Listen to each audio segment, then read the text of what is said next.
Hello' students, welcome to Ospin academy. আজি মই তোমালোকৰ দশম শ্ৰেণীৰ নতুন গণিতৰ আমি পুনৰ আলোচনাৰ পৰা আমি আৰম্ভ কৰিম। ঠিক আছে, মই তোমালোকৰ ইয়াৰ পুনৰ আলোচনাত যিমান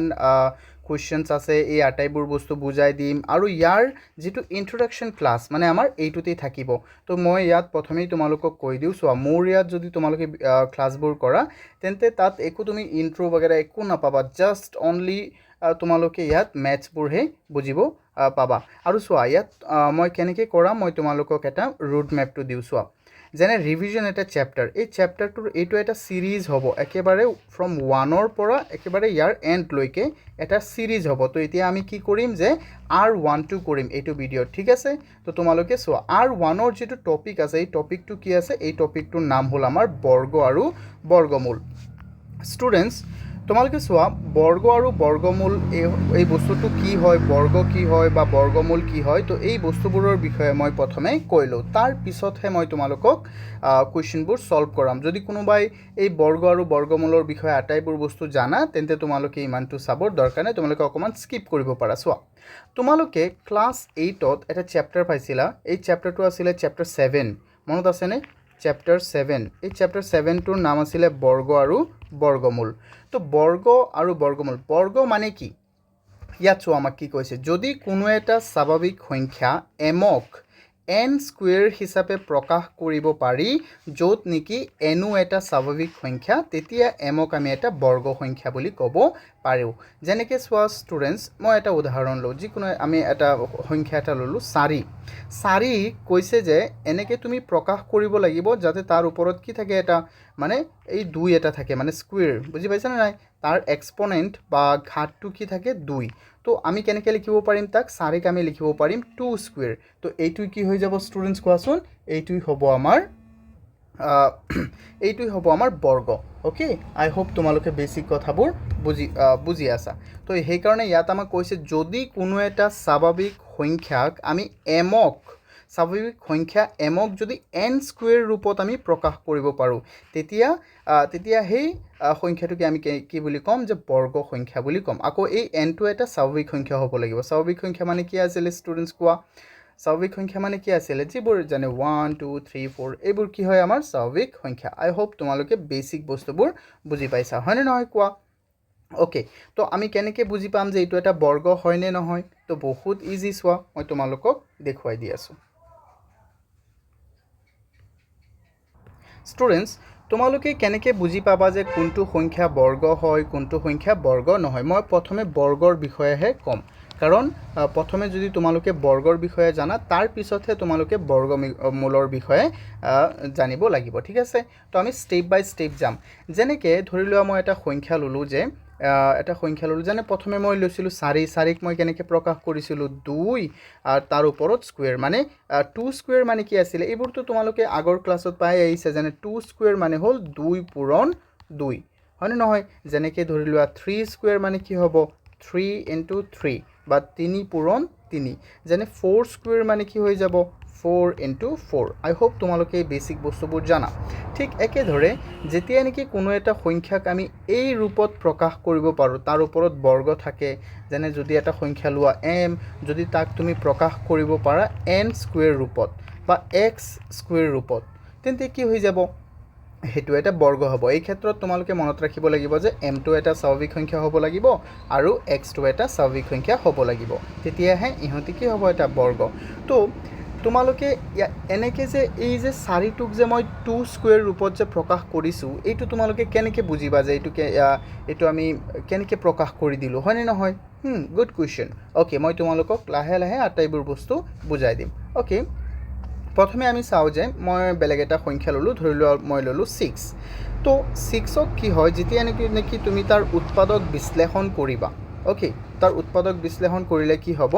যিহেতু এইটো 6ক তুমি কিহেৰে হৰণ দিব লাগিব, ধৰি লোৱা তুমি প্ৰথমে 2ৰে হৰণ দিলা, 2ৰে 3বাৰ যাব, 3 যিহেতু এটা মৌলিক সংখ্যা আৰু ই হৰণ নাযায়, তেন্তে তাৰ উৎপাদক বিশ্লেষণ কৰাৰ ফলত আমি কি পালোঁ, 2 × 3। ইয়াক আমি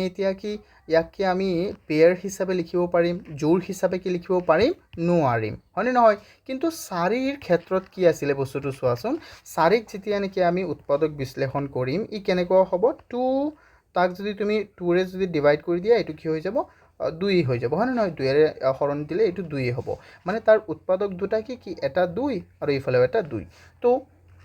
4ৰ উৎপাদকটো হ'ল 2 পূৰণ 2, মানে দুটা 2। তো সেইকাৰণে আমি কি কৰিলোঁ যে বৰ্গক মানে বৰ্গ মানে মই কি কৈছিলোঁ, ইয়াক যদি তুমি এনেকৈ লিখিব পাৰা তেন্তে ইয়াক তুমি এই 2 পূৰণ 2ক তুমি কেনেকৈ লিখিব পাৰিবা, 2 স্কুৱেৰ। আই হোপ তোমালোকে বুজি পাইছা। ঠিক একেদৰে যদি আমি চাওঁ 9, অ'কে, 9ক আমি কেনেকৈ প্ৰকাশ কৰিব পাৰিম, 9ৰ যদি আমি উৎপাদক বিশ্লেষণ কৰোঁ তেন্তে কেনেকুৱা হ'ব ষ্টুডেণ্ট, চাবা ইয়াত মই 9 লিখোঁ। ইয়াক যিহেতু এইটো এটা অড নাম্বাৰ বা এইটো এটা অযুগ্ম সংখ্যা, অযুগ্ম সংখ্যাক তুমি যদি উৎপাদক বিশ্লেষণ কৰিব বিচাৰা তেন্তে আমি কি কৰিব লাগিব, সদায় 3ৰে হৰণ দিব লাগিব। এইটোতো বেছিক কথা, আমি ক্লাছ 6ত শিকি আহিছোঁ, হয়নে নহয় কোৱা? তোমালোকে ক্লাছ 6ৰ ভিডিঅ'বোৰ চাবা যদি এইবোৰ বুজি নোপোৱা, বহুত সহজ। তো তেতিয়া এই 3ৰে হৰণ দিলে এই 9ত যাব এই 3বাৰ, তেন্তে আমাৰ ইয়াত কেনেকুৱা হৈ গ'ল কোৱাচোন, 9 মানে হ'ল 3 পূৰণ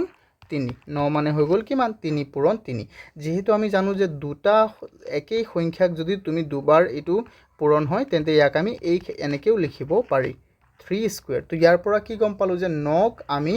3 স্কুৱেৰ ৰূপত আমি প্ৰকাশ কৰিব পাৰোঁ, 9ক আমি 3ৰ বৰ্গৰ ৰূপত প্ৰকাশ কৰিব পাৰোঁ। তো মই যিহেতু প্ৰথমে কৈছিলোঁ যে যদি কোনো এটা সংখ্যা mক যদি x স্কুৱেৰ ৰূপত প্ৰকাশ কৰিব পাৰা তেন্তে সেইটোই হ'ব এটা, তেন্তে mটো এটা কি সংখ্যা হ'ব, বৰ্গ সংখ্যা। তেন্তে এই ক্ষেত্ৰত আমি 9ক কি কৰিছোঁ, 3ৰ বৰ্গৰ ৰূপত আমি প্ৰকাশ কৰিছোঁ। তো সেইকাৰণে আমি 9ক কি বুলি ক'ব পাৰিম, এটা বৰ্গ সংখ্যা বুলি ক'ব পাৰিম। কিন্তু আমি 6ক এটা বৰ্গ সংখ্যা বুলি ক'ব নোৱাৰোঁ, কাৰণ ইয়াততো কোনো জোৰ নাই, হয়নে নহয়? ইয়াত যদি জোৰ থাকিলেহেঁতেন তেন্তে ই হ'লেহেঁতেন। আকৌ যদি আমি এটা ৰেণ্ডম সংখ্যা লওঁ, ধৰি লোৱা মই ল'লোঁ 2 2 6, মই এনেকৈ ল'লোঁ 2 2 6, হয়নে নহয় চোৱা? বা মই অকণ শ্বৰ্টকৈ লওঁ, ধৰি সৰু এটা লৈছোঁ, মানে যাতে তোমালোকে সহজে বুজি পোৱা। এতিয়া এই সংখ্যাটো বৰ্গ সংখ্যা হয়নে নহয় চ' আৰু বহুত মেথড আছে, তোমালোকে চায়ে কৈ দিব পাৰিবা যে এইটো এটা বৰ্গ সংখ্যা হয়নে নহয়, কি কথা এইবোৰ তোমালোকে জানিবা। কিন্তু মই প্ৰথমে তোমালোকৰ একেবাৰে বেছিকত গৈ আছোঁ, যাতে তোমালোকে কোনো টিউশ্যনছ ল'ব নালাগে, বুজি পাইছানে ষ্টুডেণ্টছ? একেবাৰে বেছিকত মই গৈ আছোঁ। যেনেকৈ 126 আছে ইয়াত, হয়নে? তো ইয়াৰ আমি উৎপাদক বিশ্লেষণ কৰোঁ, ব'লা আমি কৰোঁ উৎপাদক বিশ্লেষণ 126। তো উৎপাদক বিশ্লেষণৰ নিয়মটো কি আছিলে? উৎপাদক বিশ্লেষণৰ নিয়ম আছিলে যে যদি তাৰ এককৰ ঘৰত যুগ্ম সংখ্যা থাকে তেন্তে তাত তুমি 2ৰে হৰণ দিবা। যিহেতু 6 এটা যুগ্ম সংখ্যা, ইভেন নাম্বাৰ, তো সেইকাৰণে ইয়াক আমি কিহেৰে হৰণ দি আছোঁ কোৱাচোন? ইয়াক আমি 2ৰে হৰণ দিছোঁ। 2 ইয়াত 12ত যাব কেইবাৰ, 6বাৰ, আৰু ইয়াত যাব 3বাৰ। আকৌ এতিয়া চোৱা, এতিয়া নেক্সট ষ্টেপ আহিল। এতিয়া তাৰ এককৰ ঘৰত কি আছে বৰ্তমান? 3। তো 3 এটা অযুগ্ম সংখ্যা, সেইকাৰণে ইয়াক আমি 3ৰে হৰণ দিম। 3ৰে নগ'লে আমি কিহেৰে হৰণ দিম? 5ৰে দিম। 5ৰে নগ'লে আমি 7ৰে দিম, এনেকৈ যাব, ঠিক আছে? তো চোৱাচোন, 3 6ত যাব দুবাৰ হৰণ, আৰু 3 3ত যাব এবাৰ। তো ইয়াত আকৌ কি হৈ গ'ল কোৱা? 21। আকৌতো 1 এটা অযুগ্ম সংখ্যা, তেন্তে আকৌ ইয়াক আমি 3ৰে হৰণ দিম, তেতিয়া কি হৈ যাব চোৱাচোন? এইটো হৈ যাব আমাৰ 7। তো ইয়াৰ পৰা আমি কি পালোঁ যে 126ৰ বৰ্গ কি 126ৰ উৎপাদকবোৰ কি, মৌলিক উৎপাদকটো যিহেতু আমি বিশ্লেষণ কৰিছোঁ, তো এইটো হৈ গ'ল 2 × 3 × 3 × 7। এই ক্ষেত্ৰত আমি ইয়াক যদি তাৰ ঘাতৰ পূৰণফল হিচাপে আমি যদি লিখোঁ তেন্তে 2 পূৰণ তাৰ ওপৰত 3ৰ বৰ্গ আৰু পূৰণ 7 এনেকৈ লিখিব পাৰিম। কিন্তু চোৱাচোন, এইকেইটাতো বৰ্গৰ ৰূপত নাই, হয়নে নহয়? এইটোতো বৰ্গ ৰূপত নাই। তো সেইকাৰণে আমি কি ক'ম যে 126 এটা বৰ্গ সংখ্যা নহয়, বুজি পাইছানে? অ'কে, যেনেকৈ তুমি আৰু চাবা যে 80 বা মই ল'লোঁ যে 49 নহয়, ধৰি লোৱা 81ক যদি আমি উৎপাদক বিশ্লেষণ কৰোঁ কেনেকুৱা হ'ব তোমালোকে চোৱাচোন? মই ইয়াত কৰি আছোঁ 81। তো ইয়াত যিহেতু 1 আছে তেন্তে আমি 3ৰে হৰণ দিব লাগিব। 3ৰে হৰণ দিলে 8ত যাব 3 কেইবাৰ, দুবাৰ, আৰু কিমান বাকী থাকিব? 2। তো 2 মনে মনে গৈ এই 1ৰ সন্মুখত বহি যাব, হয়নে নহয়? এই 1ৰ সন্মুখত বহি যাব। তো সেইকাৰণে এইটো হৈ যাব, ইয়াত কিমান হ'ব? 21। 21ত যাব 3 কেইবাৰ? 7বাৰ। আকৌ ইয়াত 7 আছে, 7 মানে অযুগ্ম সংখ্যা হ'লে আকৌ 3ৰে দিব লাগিব যদি যায়, যিহেতু 27ত যায় 9বাৰ। তো সেইকাৰণে আকৌ আমি 3ৰে দিম, 9 এটা অযুগ্ম সংখ্যা, আকৌ ই 3বাৰ গ'ল। তো ইয়াৰ পৰা আমি কি পালোঁ যে 81ৰ মৌলিক উৎপাদকটো কেনেকুৱা? 3 × 3 ×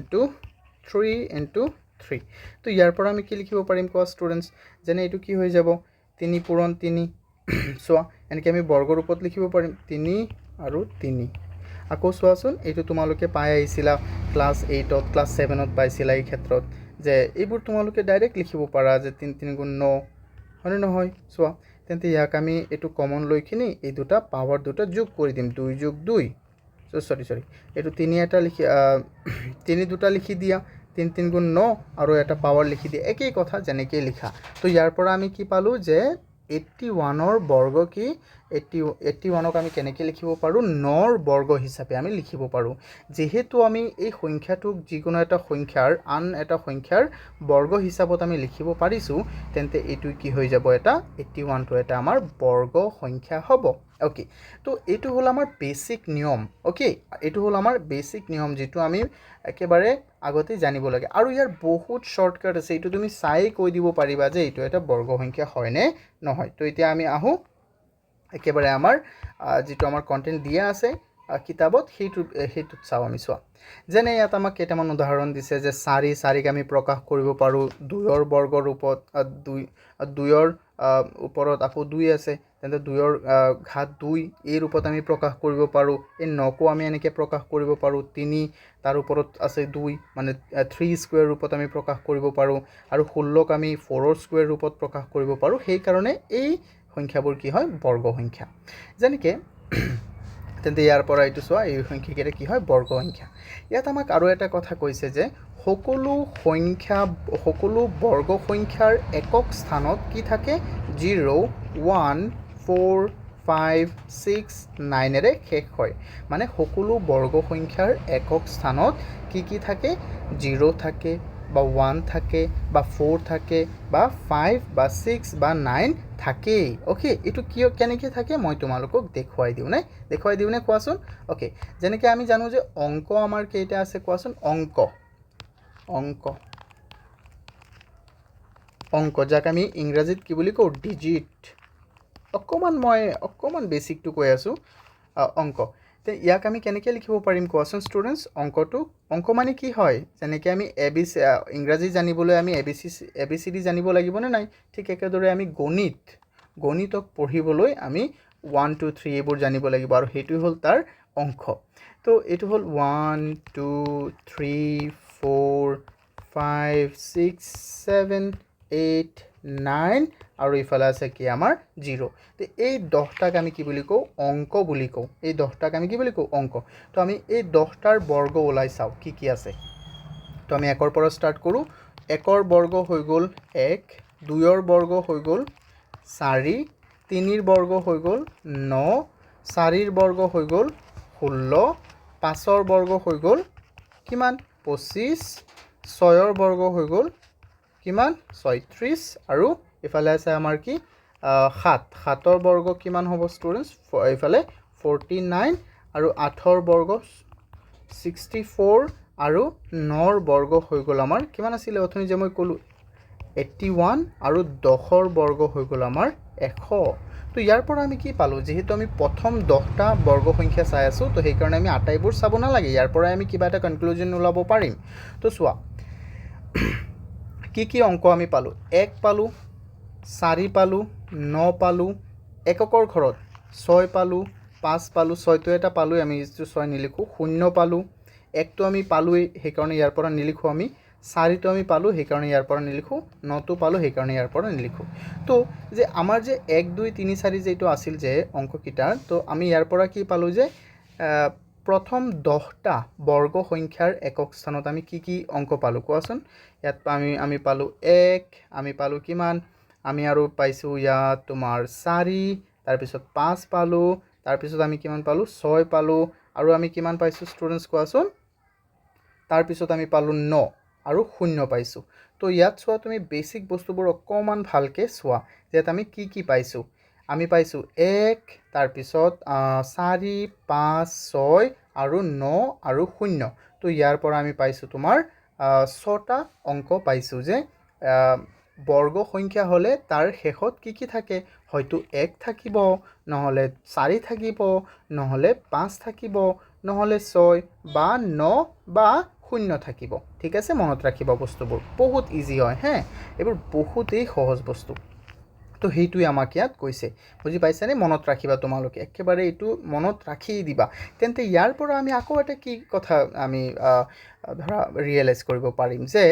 যেহেতু আমি পালো যে যদি কোনো এটা সংখ্যা বৰ্গ হয় তেন্তে তাৰ এককৰ ঘৰত মানে এককৰ স্থানত এইকেইটা অংক থাকিবই লাগিব এইকেইটা অংক থাকিবই লাগিব এইটো মাষ্ট তেন্তে কোনো এটা অংকৰ শেষত যদি কোনো এটা সংখ্যাৰ শেষত ধৰি লোৱা 467 দিলোঁ মই 467 এটা সংখ্যা এই সংখ্যাৰ এককৰ স্থানত কি আছে কোৱাচোন 7 আছে তেন্তে এইটো কি হ'ব জানো যেহেতু এতিয়া যদি মই অতৰাই আনো 2 3 7 আৰু হৈ গ'ল 8 তেন্তে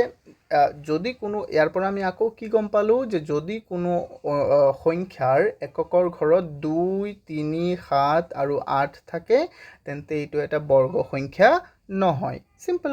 এইটো এটা বৰ্গ সংখ্যা নহয়েই কাৰণ বৰ্গ সংখ্যা হ'বলৈ হ'লেতো এই 6টা অংক থাকিব লাগিব 0 1 4 5 6 আৰু 9 এই 6টা অংক থাকিব লাগিব যিকোনো এটা থাকিলেও হ'ব হয়নে নহয় শূন্যটোৰ অকণমান এটা কথা আছে শূন্যটো কিহেৰে কেনেকৈ থাকিব লাগিব সি জোৰ হৈ থাকিব লাগিব পেয়াৰ হিচাপে থাকিব লাগিব তো আমি ইয়াৰ পৰা কি গম পালোঁ এতিয়ালৈকে আমি গম পালোঁ যে যদি কোনো আটাইবোৰ বৰ্গ সংখ্যাৰ একক স্থানত হয়তো 0 থাকিব নহ'লে 1 থাকিব নহ'লে 4 থাকিব নহ'লে 5 বা 6 বা 9 থাকিব আৰু যদি কোনো এটা সংখ্যাৰ এককৰ স্থানত এই এককৰ স্থানত 2 3 7 আৰু 8 আছে তেন্তে এইটো এটা বৰ্গ সংখ্যা নহয় কাৰণ বৰ্গ সংখ্যা হ'বলৈ এইকেইটা অংক তাৰ এককৰ স্থানত যিকোনো এটা থাকিবই লাগিব ওকে আই হোপ তোমালোকে এইখিনি বুজি পাইছা তো ইয়াত আমাক কি কৈছে চোৱা যে বৰ্গ সংখ্যাৰ শেষত যুগ্ম সংখ্যক শূন্যহে থাকিব পাৰে বুজি পাইছানে এই যে মই যে কৈছিলোঁ জোৰ হিচাপে থাকিব লাগিব মানে শূন্যটো অকলে থাকিলে নহ'ব একটো অকলে থাকিলেও হ'ব পাৰে বুজি পাইছানে এইটো আমি জাষ্ট এনেকৈ ক'ম যে হ'ব পাৰে কিন্তু এইকেইটা থাকিলে হ'বই নোৱাৰে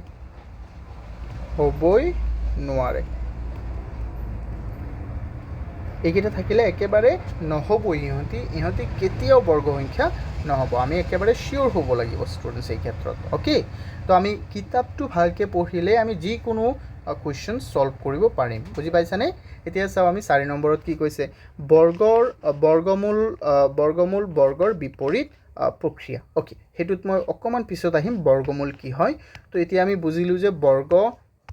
বৰ্গৰ বেছিক বস্তুটো আমি বুজিলোঁ তোমালোকে স্ক্ৰীনশ্বট মাৰি ল'ব পাৰা বা তোমালোকে আমাৰ ইয়াত PDF পাই যাবা ডিছক্ৰিপশ্যনত তাতে এইবোৰ লিংক দিয়া আছে বা আমাৰ এপটো ডাউনলোড কৰিবা ইডু আছাম সলিউশ্যন তাতো তোমালোকে এই বস্তুবোৰ পাই যাবা এইটো তোমালোকৰ নতুন কিতাপ মই আকৌ এবাৰ ৰিমাইণ্ড কৰাই দিওঁ তাৰপিছত চোৱা তো ইয়াৰ পৰা যদি তোমাক এটা সংখ্যা দিয়ে ধৰি লোৱা এটা সংখ্যা দিছে যে এটা সংখ্যা দিছে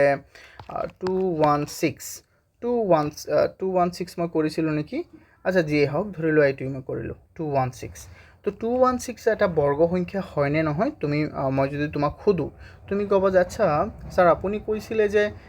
যদি কোনো সংখ্যাৰ এককৰ স্থানৰ অংকটো কি হয় 0 1 4 তাৰপিছত কিমান আছিলে 0 1 4 5 তাৰপিছত 6 আৰু 9 হয় তেন্তে এইকেইটা অংক থাকে কোনোবা এটা যদি থাকে তেন্তে ই বৰ্গ সংখ্যা হ'ব পাৰে বুলি মই কৈছিলোঁ হ'বই এনেকৈ কোৱা নাই হ'বই একেবাৰে মই জোৰকৈ কোৱা নাই যে এইটো হ'বই এইটো হ'ব পাৰে নহ'বও পাৰে হয়নে নহয় অ'কে তো যিহেতু ইয়াৰ শেষত 6 আছে তেন্তে এইটো এটা বৰ্গ সংখ্যা হ'ব পাৰে কিন্তু আমি কেনেকৈ চিয়'ৰ হ'ম যে এইটো এটা বৰ্গ সংখ্যা হয় নে নহয় কেনেকৈ চিয়'ৰ হ'বা তোমালোকে উৎপাদক বিশ্লেষণ কৰিব লাগিব ষ্টুডেণ্টছ অ'কে তো আমি কেনেকৈ উৎপাদক বিশ্লেষণ কৰিম চাবা বহুত সহজ তো 216 ইয়াৰ আমি উৎপাদক বিশ্লেষণ কৰিম 2ৰে দিয়া 2 যেহেতু এইটো এটা যুগ্ম সংখ্যা তেন্তে 2ৰে দিলোঁ 2ত যাব কেইবাৰ হৰণ এবাৰ এতিয়া ইয়াত আছে 2 ইয়াত আছে 1 তো 1টোতো সৰু হয়নে নহয় 2টোতো এইটো কি ডাঙৰ তো সেইকাৰণে আমি কি কৰিম ইয়াত এটা 0 দি দিম তো আকৌ এতিয়া কি হৈ গ'ল এতিয়া এইটো ইয়াৰ লগত গুচি যাব তো এইটো হৈ গ'ল 16ত কেইবাৰ যাব 8 বাৰ 16ত কেইবাৰ যাব ষ্টুডেণ্টছ 8 বাৰ তো এতিয়াতো যদি তুমি 2ক এতিয়া আকৌ ইয়াত ইফালে যেহেতু এটা এইটো যুগ্ম সংখ্যা সেইকাৰণে তুমি ইয়াক আকৌ 2ৰে হৰণ দিবা এতিয়া 2 আকৌ এই 1তটো নাযায় তো 10 লোৱা মানে কেইটা লোৱা তুমি দুটা ঘৰ লোৱা 5 বাৰ যাব 10ত আৰু 8ত যাব কেইবাৰ 4 বাৰ আকৌ তুমি 2ৰে দিয়া তেন্তে 5ত যাব কেইবাৰ 2 বাৰ 1 বাকি থাকিব হৈ যাব 14ত যাব কেইবাৰ 7 বাৰ আকৌ তুমি এতিয়াতো 2ৰে দিব নোৱাৰিবা এতিয়া যেহেতু এটা অযুগ্ম সংখ্যা এইকাৰণে তুমি কিহেৰে দিয়া ইয়াত 3ৰে হৰণ দিয়া 3ৰে হৰণ দিলে এইটো কি হৈ যাব 9 হৈ যাব আকৌ তুমি ইয়াক 3ৰে হৰণ দিয়া এইটো কিমান হ'ব ষ্টুডেণ্টছ কোৱা এইটো হৈ যাব আমাৰ 3 তো ইয়াৰ পৰা আমি চাম ওকে এতিয়া আমি চাম যে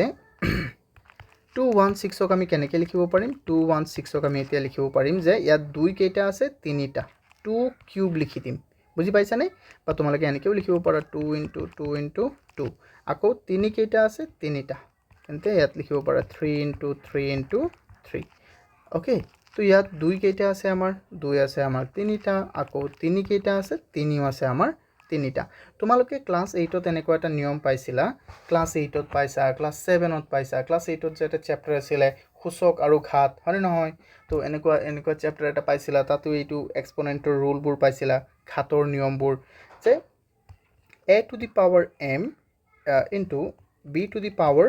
m ইকুৱেল আমি কি কৰিব পাৰোঁ a plus b a into b তাৰপিছত আমি ইয়াত আমি লিখি দিব পাৰিম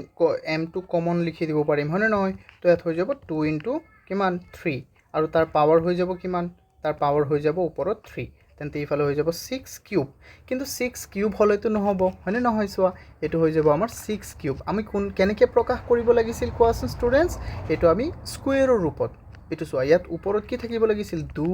ওপৰত 2 থাকিব লাগিছিল তো যেহেতু ইয়াত ওপৰত 3 আছে তো সেই কাৰণে ইয়াক আমি প্ৰকাশ কৰিব এটোক আমি এই সংখ্যাটোক আমি বৰ্গ সংখ্যা ক'ব নোৱাৰো যদিও ইয়াৰ শেষত কি আছে 6 আছে তোমালোকে এইখিনি চাইও ক'ব পাৰিবা তোমালোকে যে পেয়াৰ বনাবা জোৰ বনাবা এজোৰ আকৌ ইফালে এজোৰ এটা বাকি থাকিলে নাই বাকি থাকিব নোৱাৰিব ইয়াত জোৰ হ'ব লাগিব তেতিয়াহে এটো কি হ'ব এটা বৰ্গ সংখ্যা হ'ব বুজি পাইছানে যদি এনেকৈ থাকিলেহেঁতেন সাপোজ যদি এনেকৈ থাকিলেহেঁতেন ইহঁতি 2 পূৰণ 2 পূৰণ 2 পূৰণ 2 এনেকৈ 4টা আৰু ইফালে 3 4টা তেন্তে এই ক্ষেত্ৰত আমি কি ক'লোহেঁতেন যে এই ক্ষেত্ৰত এইটো হ'ব ইয়াত 2 আছে কেইটা 2টা 2টা 4টা আকৌ 3 2টা 2টা 4টা মানে জোৰ হিচাপে থাকিলে হ'ব ওকে আই হোপ তোমালোকে এতিয়া বস্তুবোৰ বুজি পাইছা বহুত সহজ কিন্তু যদি আমি ধুনীয়াকৈ ধ্যান দিও বস্তুবোৰত তেতিয়া আমাৰ সহজ হৈ যাব ওকে তো আৰু আমি বেলেগ এটা যদি আমি উদাহৰণ লওঁ ধৰি লোৱা মই ললোঁ 121ৰ উদাহৰণ ল'লে 121ক তুমি উৎপাদক বিশ্লেষণ কৰিব লাগিব 121 11ৰে দিয়া আমি জানো যে 11 পূৰণ 11 কিমান 121 তো ইয়াক 121ক তুমি এনেকৈ লিখি দিয়া 121ক তুমি 11 * 11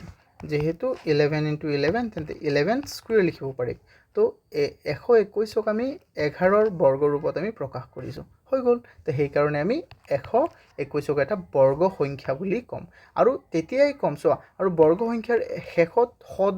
সদায় কি থাকিব এই অংককেইটা থাকিব তোমালোকে মনত ৰাখিবা বুজি পাইছানে তো ইয়াৰ পৰা আমি কি গম পালোঁ যে যদি কোনো অংকৰ শেষত 0 1 4 5 6 আৰু 9 থাকে তেন্তে ই এটা বৰ্গ সংখ্যা হ'ব পাৰে জাষ্ট হ'ব পাৰে চোৱা এতিয়া আমি কি পালোঁ যে 6 থকা সত্ত্বেও এইটো বৰ্গ সংখ্যা হোৱা নাই সেইকাৰণে আমি জাষ্ট ক'ম যে এইটো হ'ব পাৰে কিন্তু যদি কোনো এটা অংকৰ কোনো এটা সংখ্যাৰ শেষৰ ঘৰত এইকেইটা থাকে যেনে ইয়াৰ পৰা আমি কৰি দিওঁ 2 3 7 আৰু 8 এই 4টা অংকৰ ভিতৰত কোনো এটা থাকে তেন্তে ই জীৱনতো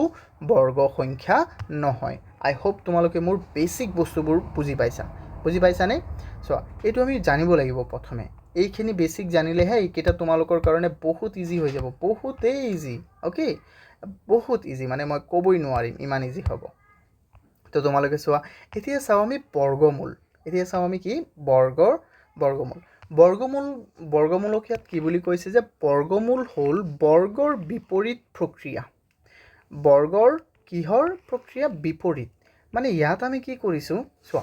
বৰ্গৰ চিহ্নটোক আমি এনেকৈ দিব পাৰিম। ইয়াত এইটো ধৰি লোৱা এটা সংখ্যা, তাৰ ওপৰত 2, যিকোনো এটা সংখ্যা তাৰ ওপৰত 2, বা আমি এক্স স্কুৱেৰ, কোনো এটা সংখ্যাত যদি এক্স স্কুৱেৰ ৰূপত প্ৰকাশ কৰিব পাৰা সেইটো হ'ব তাৰ কি? বৰ্গ। তেন্তে সেইটো সংখ্যাক আমি বৰ্গ বুলি ক'ব পাৰিম। কিন্তু বৰ্গমূলৰ চিহ্নটো কি জানা? এইটো ৰুট। ইয়াক আমি কি বুলি কওঁ?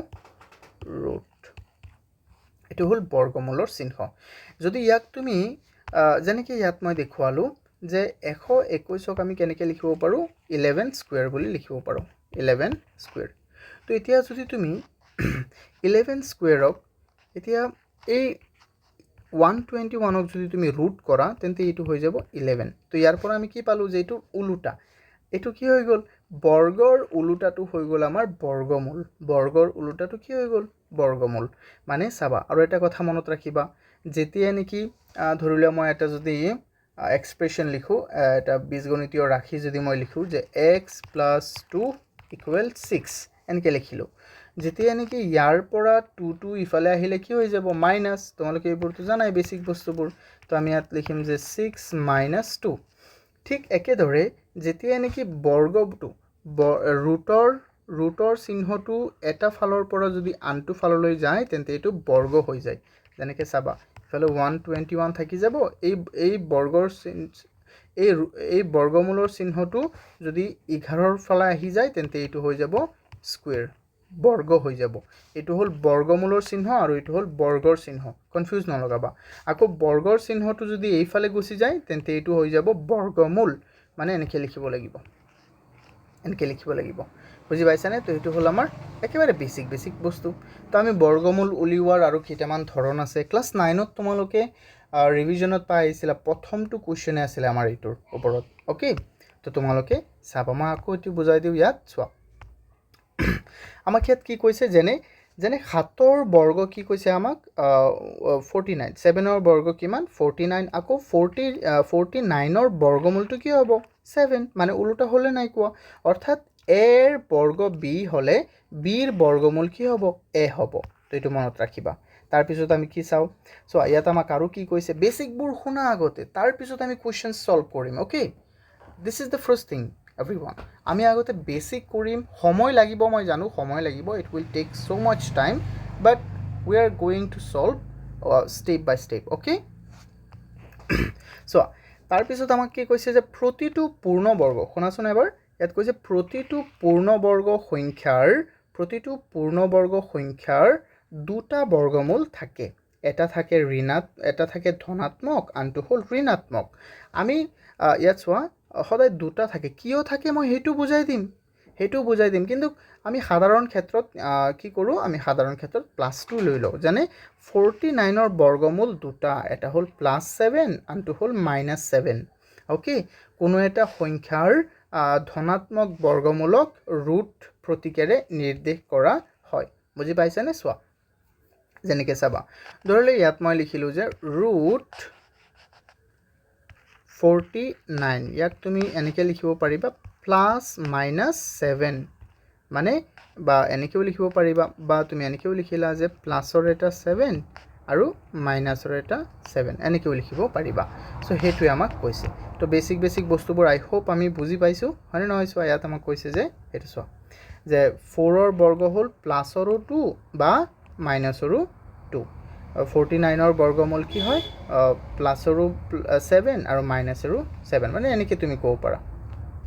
আৰু এই ক্ষেত্ৰত মানে এইটো কিয় নহয় ষ্টুডেণ্টছ? কাৰণ ইয়াত অকল ধনাত্মক বৰ্গমূলৰ কথাহে কোৱা হৈছে। বুজি পাইছানে? আমি ইয়াত যিমান কুৱেশ্যনছ কৰিম এইবোৰ ধনাত্মকৰ কৰিম। বুজি পাইছানে? ঋণাত্মকটো আমি নধৰোঁ ইয়াত, ঠিক আছে? আৰু কিয় হয় কিয় নহয় এইবোৰ মই আটাইবোৰ বুজাই দিম তোমালোকক। তাৰপিছত আমাক 6 নম্বৰ পইণ্টটো কি কৈছে যে চোৱা, এনৰ বৰ্গ আৰু n+1ৰ বৰ্গৰ মাজত 2n এটা স্বাভাৱিক সংখ্যা থাকে। যেনে 11 স্কুৱেৰ। চোৱা, এইটো কুৱেশ্যন আহিব তোমালোকৰ, মানে এনৰ বৰ্গ আৰু n+1ৰ বৰ্গ। মানে এটা উদাহৰণ লোৱা, যেনেকৈ 11, n মানে ধৰিলোঁ আমি 11, তেন্তে 11ৰ বৰ্গ হৈ গ'ল 121। আকৌ 12, n+1 মানে কি? n মানে যদি 11 ধৰিছোঁ তেন্তে n+1 মানে কি হ'ব n+1 মানে হৈ যাব 11+1 দ্যাট মিন্স এটো হৈ যাব 12 হয়নে নহয় আকৌ কৈছে যে n ৰ বৰ্গ আৰু n+1 ৰ বৰ্গৰ মাজত 2n ডিফাৰেন্স থাকে যেনেকৈ চাবা প্ৰমাণ কৰি দেখুৱাও মই আকৌ 12 ৰ বৰ্গ কিমান হয় 144 এতিয়া যেতিয়া নেকি তুমি এই 11 ৰ বৰ্গৰ পৰা ইয়াৰ বৰ্গটো মাইনাস কৰিবা কিমান পাবা যেনেকৈ এটা যদি মাইনাস কৰা 144 ৰ পৰা যদি তুমি 121 যদি মাইনাস কৰা এটো হৈ যাব কিমান আমাৰ 22 তো ইয়াৰ পৰা আমি কি পালো সো 22 কাকো তুমি কেনেকৈ লিখিব পাৰিবা 2 * 11 আৰু n মানে কি আছিল 2n এটো সো 11 মানে কি আছিল n তো এটুক তুমি কি লিখিব পাৰিবা 2 * n বা 2n মনত ৰাখিবা এটো কোৱেশ্চন আহিব পাৰে পৰীক্ষাত আছে এনেকুৱা কিবা এটা কোৱেশ্চন আছে ইয়াত এটো সো এইটো তোমালোকে ভালকে চোৱা ইয়াত n হৈ গল কিমান 18 তো 18 ৰ বৰ্গ আৰু 19 ৰ বৰ্গক যেতিয়া তুমি মাইনাস কৰিবা তেতিয়া কি হৈ যাব 2n মানে এইটো ইয়াত কি হৈ যাব 2n তুমি কৰিবই নালাগে 18 বৰ্গ কি জানিব নালাগে 19 বৰ্গ কি জানিব নালাগে ইয়াত n কি বুজাইছে n বুজাইছে 18 তেন্তে এইটো হৈ যাব কি 2 * n 2 * n মানে 18 তো এইটো হৈ যাব আমাৰ 36 আনসাৰ 2 হৈ গ'ল কিমান সহজ চোৱাজন এইবোৰ বস্তু বহুত সহজ সেই কাৰণে আমি সদায় ফোকাস কৰিব লাগে বেসিক বস্তুৰ ওপৰত ধ্যান দিবলৈ ঠিক আছে তো আই হোপ তোমালোকে এইখিনি বুজি পাইছা এতিয়া আমি আৰম্ভ কৰিম R1 স্টুডেন্টস এতিয়া চোৱা এতিয়াহে আমি R1 টো স্টাৰ্ট কৰিম ঠিক আছে তো প্ৰথমে মই তোমালোকক বেসিকটো বুজাই দিছো তো তোমালোকে এতিয়া কি কৰিবা R1 টো চোৱা ভালকে ওকে তো R1 তোমাক কি কৈছে যে তলৰ প্ৰথমটো কোৱেশ্চনত আমাক দিছে তলৰ সংখ্যা কেইটাৰ বৰ্গ সংখ্যাৰ একক স্থানত কি হ'ব তো আমি সকলোৱে জানো একক স্থান মানে কি যিকোনো এটা সংখ্যা ধৰো 2 1 6 1 3 তো ইয়াৰ একক স্থান মানে কি এইটো প্ৰথমটো হ'ল একক স্থান যেটো দশক আৰু শতক তাৰ পিছত কি হ'ব আমাৰ চোৱা হাজাৰ এনেকৈ হ'ব হয়নে নহয় কোৱা ষ্টুডেন্টস তো এইবোৰ বস্তু আমি তো জানোই বেসিকটো তাৰ পিছত ইয়াত আমি এতিয়া লক্ষ্য কৰিম যে ইয়াত আমাক কৈছে তাৰ বৰ্গৰ একক স্থানত কি হ'ব যিকোনো সংখ্যা যেনে চোৱা 4 ৰ বৰ্গ কি হৈ যাব 4 ৰ বৰ্গ হ'ব 16 তাৰ একক স্থানত কি আছে 6 ঠিক একেদৰে আমি ধৰিলো যে 15ৰ বৰ্গ কি হ'ব 15ৰ বৰ্গ হৈ যাব আমাৰ কিমান 225 তো তাৰ একক স্থানত কি আছে 5 হয়নে নহয় তো আমি এইটো বৰ্গ কৰা মানে কি এইটো স্কয়াৰ কৰা মানে কি এইটো মানে হল আমাৰ স্কয়াৰ কৰা মানে হল 15 পূৰণ 15 তো এইটো আমি শৰ্টকাট কি কেনেকৈ গম পাম ধৰিলো এইটো মই মুখস্থ জানো সেই কাৰণে মই জলদি কৈ দিলো 4টো মই মুখস্থ জানো হেতু মই কৈ দিলো কিন্তু তুমি ইমান ডাঙৰটো কেনেকৈ মুখস্থ কৰিবা হয়নে তো শৰ্টকাট নিয়মটো হল যেহেতু দুটা থাকিব সেম নাম্বাৰ তাৰ একক স্থানটো আৰু ইয়াৰ একক স্থানটো লবা এইটো পূৰণ কৰা এইটো পূৰণ কৰিলে কি হ'ব 5 পূৰণ 5 কিমান হৈ যাব কোৱাচোন 25 এতিয়া 25ৰ একক স্থানত কি আছে 5 আছে তেন্তে এই গুটেইটো মানে এই 15ৰ একক স্থানটো কি হ'ব 5 হ'ব যেনেকৈ মই এটা ডাঙৰ সংখ্যা লও ইয়াত এটো 1 নম্বৰটো আমি চাওচোন এটো সমাধানই কৰো মই চোৱা সমাধান তো প্ৰথমটো মই সমাধান কৰি দেখুৱাইছো যেনেকৈ চাবা ইয়াত 272 আছে তো 272 তো মই বৰ্গটো মুখস্থ না জানো ইয়াৰ বৰ্গ কিমান হ'ব তো মই কি কৰিম বৰ্গ মানে কি তাক সেম নাম্বাৰটো তাৰ লগতে পূৰণ কৰা হয়নে নহয় 272 তো এতিয়া এই ক্ষেত্ৰত কি হ'ব ষ্টুডেন্টস কোৱা এই 2 এই শেষৰ 2 আৰু এইটোৰ শেষৰ 2 পূৰণ কৰি দিয়ে 2 কিমান হৈ যাব 4 তেন্তে আমি ইয়াৰ পৰা কি গম পালো যে এই গুটেইটো মানে 272ৰ বৰ্গৰ একক স্থানত কিমান হ'ব 4 হ'ব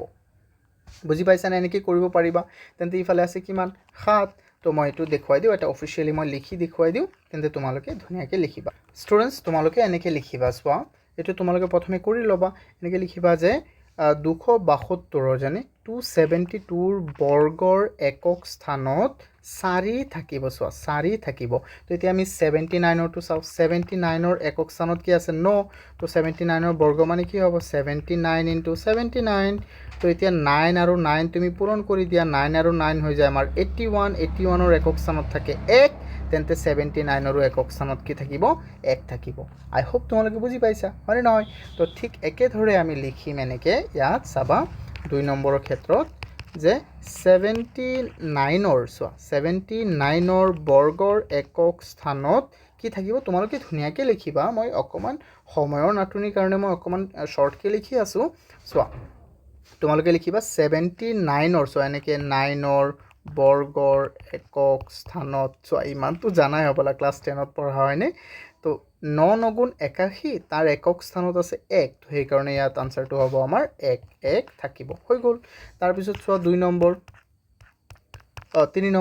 নম্বৰত কি আছে 400 তো 400ৰ ক্ষেত্ৰত এনেকৈ লিখা 400ৰ বৰ্গৰ একক স্থানত কি থাকিব চোৱা 400 তাৰ শূন্য আছেনে নাই তো শূন্য তো 400ৰ বৰ্গ হ'ব আমাৰ কি 400 পূৰণ 400 তো এতিয়া কি হৈ যাব 0 পূৰণ 0 শেষত এটা শূন্য ইফালে এটা শূন্য দুটা শূন্য 0 পূৰণ 0 কি হ'ব 0 তো ইয়াৰো একক স্থানত কি থাকিব 0 থাকিব এইটো মানে মই দাঁড়ি দিছোঁ ওকে এতিয়া চোৱা তোমালোকে 4 নম্বৰটো নিজেই কৰিবা 4 নম্বৰটো নিজে কৰিবা এইটো নাচাবা তোমালোক চোৱা মই তথাপিও কৰাই দিওঁ যিসকলৰ বেছি কনফিউজ আছে 2637ৰ বৰ্গৰ একক স্থানত থাকিব কি থাকিব যেহেতু ইয়াৰ একক স্থানত আছে 7 তেন্তে দুটা 7 পূৰণ হ'বনে নাই কোৱা 7 গুণ 49 49ৰ মানে 49ৰ একক স্থানত কি আছে 9 তো সেইকাৰণে ইয়াৰ একক স্থানতো হ'ব আমাৰ কি 9 আই হোপ তোমালোকে এইটো বহুত ধুনীয়াকৈ বুজি পাইছা হয়নে কোৱাচোন টিউশনস লোৱাৰ একেবাৰেই দৰকাৰ নাই ভিডিঅ' তোমালোকে ৰেগুলাৰ পাই যাবা একো টেনশ্যন নল'বা হা জাষ্ট তোমালোক ফ'কাছ কৰা নিজৰ পঢ়াত আৰু একো ধ্যান নিদিবা ঠিক আছে বেছিক বস্তুবোৰ চোৱা আৰু তোমালোকৰ যদি নোটছবোৰ লাগে যদি আমি সব নোটছ প্ৰভাইড কৰোঁ আমাৰ এটা ৱেবছাইট আছে অস্পিন একাডেমি বুলি তোমালোকে সাৰ্চ কৰিবা অস্পিন একাডেমি এইটো চোৱা সৰু ডাঙৰ মই লিখি আছোঁ অস্পিন একাডেমি এইটোত যাব পাৰা বা ইডু আসাম সলিউশ্যন তাত তোমালোকে সাৰ্চ কৰিবা ইডু আসাম সলিউশ্যন এটা এপ আছে তাত তোমালোকে ক্লাছ 10ৰ কুৱেশ্যন বেংক পাবা য'ত নেকি ফ্ৰী বোৰ্ডৰ কুৱেশ্যনবোৰ আছে মই এইটোৰ বিষয়ে বিতংকে মই কম হা এটা সময়ত কম মই তোমালোক এতিয়া চোৱা আমি সময় নষ্ট নকৰোঁ এতিয়া আমি চাওঁ 2 নম্বৰ কুৱেশ্যন তো 2 নম্বৰ কুৱেশ্যনটো ইয়াত আমাক কি কৈছে যে তলৰ সংখ্যা কেইটা চোৱা তলৰ সংখ্যা কেইটা পূৰ্ণবৰ্গ নোহোৱাৰ কাৰণ কি চোৱা পূৰ্ণবৰ্গ মানে কি যে এটা সম্পূৰ্ণ বৰ্গ সংখ্যা যেনেকৈ 4 এটা বৰ্গ সংখ্যা কাৰণ 4ক আমি প্ৰকাশ কৰিব পাৰোঁ 2ৰ বৰ্গৰূপত আমি 5 এটা বৰ্গ সংখ্যা নহয় কিন্তু আমি ধৰি লোৱা 9 এটা বৰ্গ সংখ্যা কাৰণ 9ক আমি প্ৰকাশ কৰিব পাৰোঁ কিহৰ ৰূপত 3ৰ বৰ্গৰূপত কিন্তু সেইটোতো এটা কাৰণ আকৌ এটা কাৰণ হ'ল কি যে মই কৈছিলোঁ যে যদি কোনো এটা সংখ্যাৰ চোৱা একক স্থানত কি থাকে এটা মই ইফালে ঘৰ বনাওঁ এইটো হ'ল কি 1 থাকে বা আৰু আমি চাব পাৰোঁ যে আমাৰ কি আছিলে 4 আছিলে 0 আছিলে তাৰপিছত কি আছিলে আমাৰ 5 মই উল্টাকৈ লিখি আছোঁ কিয় 0 1 4 5 তাৰপিছত কি 6 আৰু আছিলে আমাৰ 9 তো এই যদি 6টা অংক থাকে তেন্তে এইটো এটা বৰ্গ সংখ্যা হ'ব আৰু যদি এইটোৰ বাহিৰে আমাৰ আৰু কি আছে 10টাৰ ভিতৰত 6টা গুচি গ'ল তেন্তে আৰু 4টা আছে এই 4টা কি ৰঙা ঠাইত মই লিখিছোঁ সেইটো হ'ল 2 7 আৰু কি এটা আছে আমাৰ 2 3 7 নহয় 7 হয় মানে পিছত হয় এতিয়া 2 3 লিখিলোঁ আৰু তাৰপিছত 7 আৰু 8 যদি এই অংককেইটা থাকে তেন্তে এইটো এটা বৰ্গ সংখ্যা হ'বও পাৰে চোৱা হ'বও পাৰে কিন্তু এইকেইটা থাকিলে কেতিয়াও হ'ব নোৱাৰে কেতিয়াও বৰ্গ সংখ্যা হ'ব নোৱাৰে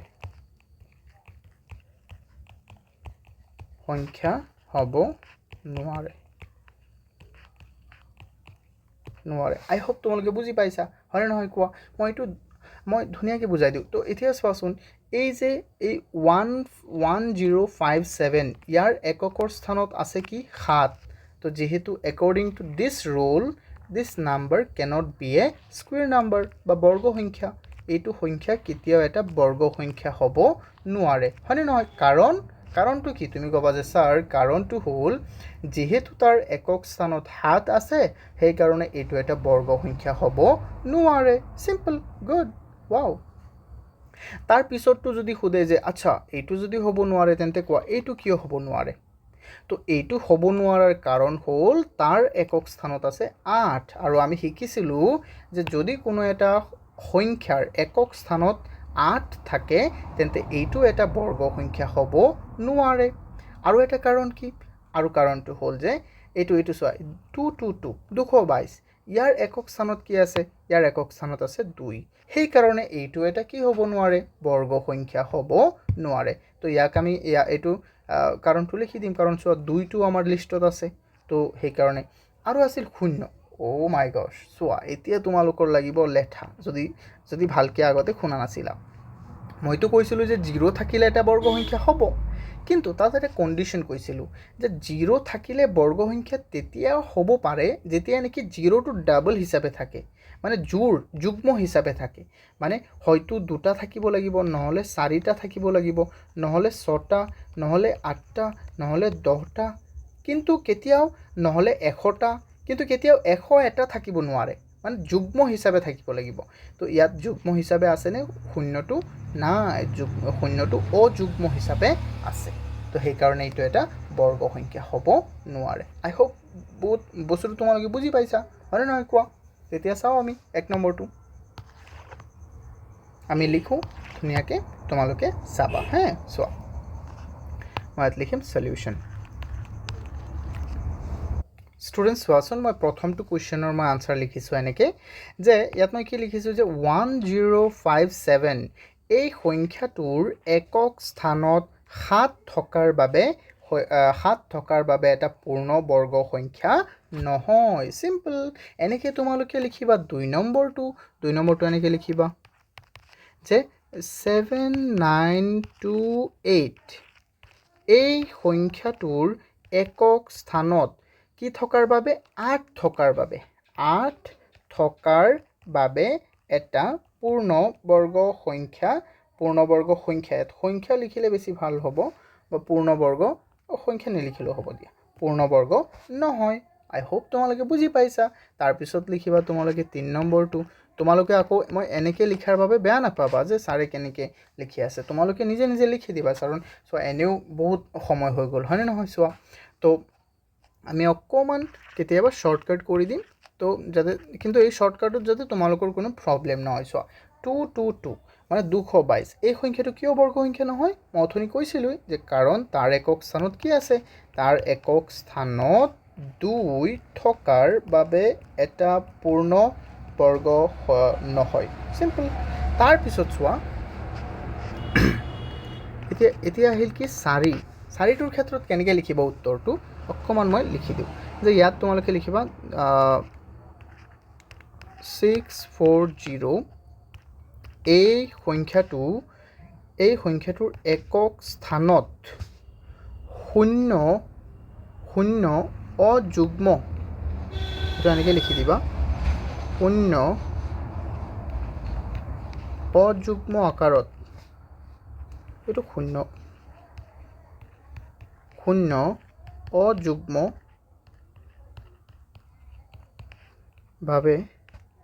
অযুগ্ম হিচাপে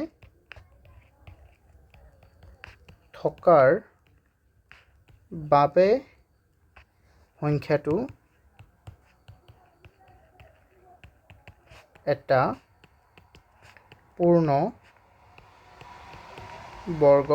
সংখ্যাটোৰ পূৰ্ণবৰ্গ নহয়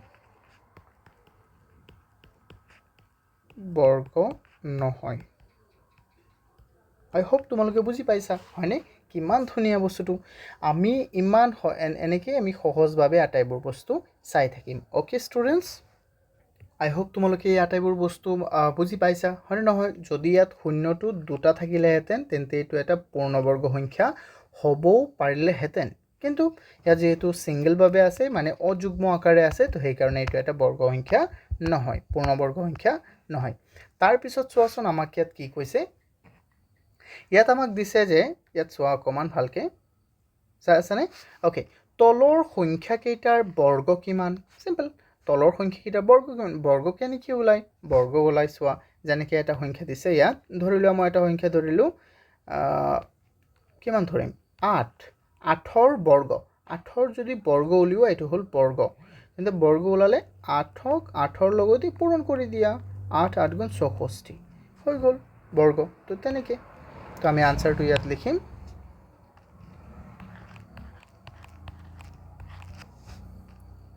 1 নম্বৰ 19ৰ বৰ্গ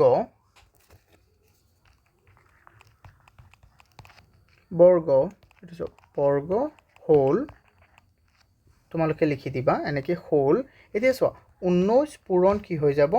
19 পূৰণ হৈ যাব আমাৰ 19 তো এইটো কিমান হ'ব ষ্টুডেণ্টছ কোৱা 19 পূৰণ 19 তোমালোকে লিখিব লাগিব মানে মনত ৰাখিব লাগিব চোৱা এনেকৈ কোৱাচোন তাৰ একক স্থানত কি হ'ব জলদি কোৱা কোনে ক'বা 9 9 গুণ 81 1 এনেকৈ চোৱা তোমালোকে এইটো মনত ৰাখিবা এইটো হৈ যাব 361 তো এইটো হ'ল 361 ঠিক একেদৰে 2 নম্বৰ দিয়া তো ইয়াত লিখিবা যে 37ৰ বৰ্গ হ'ল কিমান হ'ব 37ৰ বৰ্গ কিমান হ'ব ষ্টুডেণ্টছ কোৱা এইবিলাক তোমালোকে নিজে নিজে কৰিবা 37 × 37 এইটো হৈ যাব তো এইটো কিমান হ'ব 1369 কাৰণ চোৱা তাৰ 7 আছে ন 7 7 গুণ 49 তাৰ একক স্থানত কিমান হ'ল 9 ইয়াৰ আছে কিমান 3 53 মানে 3 আছে একক স্থানত 3 3 গুণ হৈ যাব 9 তাৰো একক স্থানত কিমান হ'ব 9 চাবা যাদু চাবাচোন তো এতিয়া হৈ যাব আমাৰ 3 দিয়া 53 তাৰ বৰ্গ হ'ল কিমান 53ৰ বৰ্গ কিমান হ'ব 2809 মানে 53 × 53 কৰিবা then you will get the answer okay তাৰপিছত চোৱাচোন 4ত কি হ'ব ষ্টুডেণ্টছ চোৱা 4ত হ'ব আমাৰ 78 × 78 এতিয়া তাৰ সৰি মই কি লিখিছোঁ 78ৰ এনেকৈ লিখিবা 8ৰ এইটো মানে হ'ল বৰ্গ তাৰপিছত এইটো মানে হ'ল কিমান হ'ব 78ৰ বৰ্গটো তোমালোকে ইয়াত 78 × কি কৰিবা 78 কৰিবা 8 8 গুণ 64 তাৰ কিমান হৈ যাব ষ্টুডেণ্টছ কোৱা 4 হৈ যাব তো সেইকাৰণে এইটো আমাৰ আনসাৰ হ'ব 6084 আই হোপ তোমালোকে বস্তুবোৰ বুজি পাইছা হয়নে এইবোৰ বহুতেই ধুনীয়া এইবোৰ বহুতেই সহজ ষ্টুডেণ্টছ এতিয়া আমি চাওঁ আমাৰ নেক্সট কুৱেশ্যনটো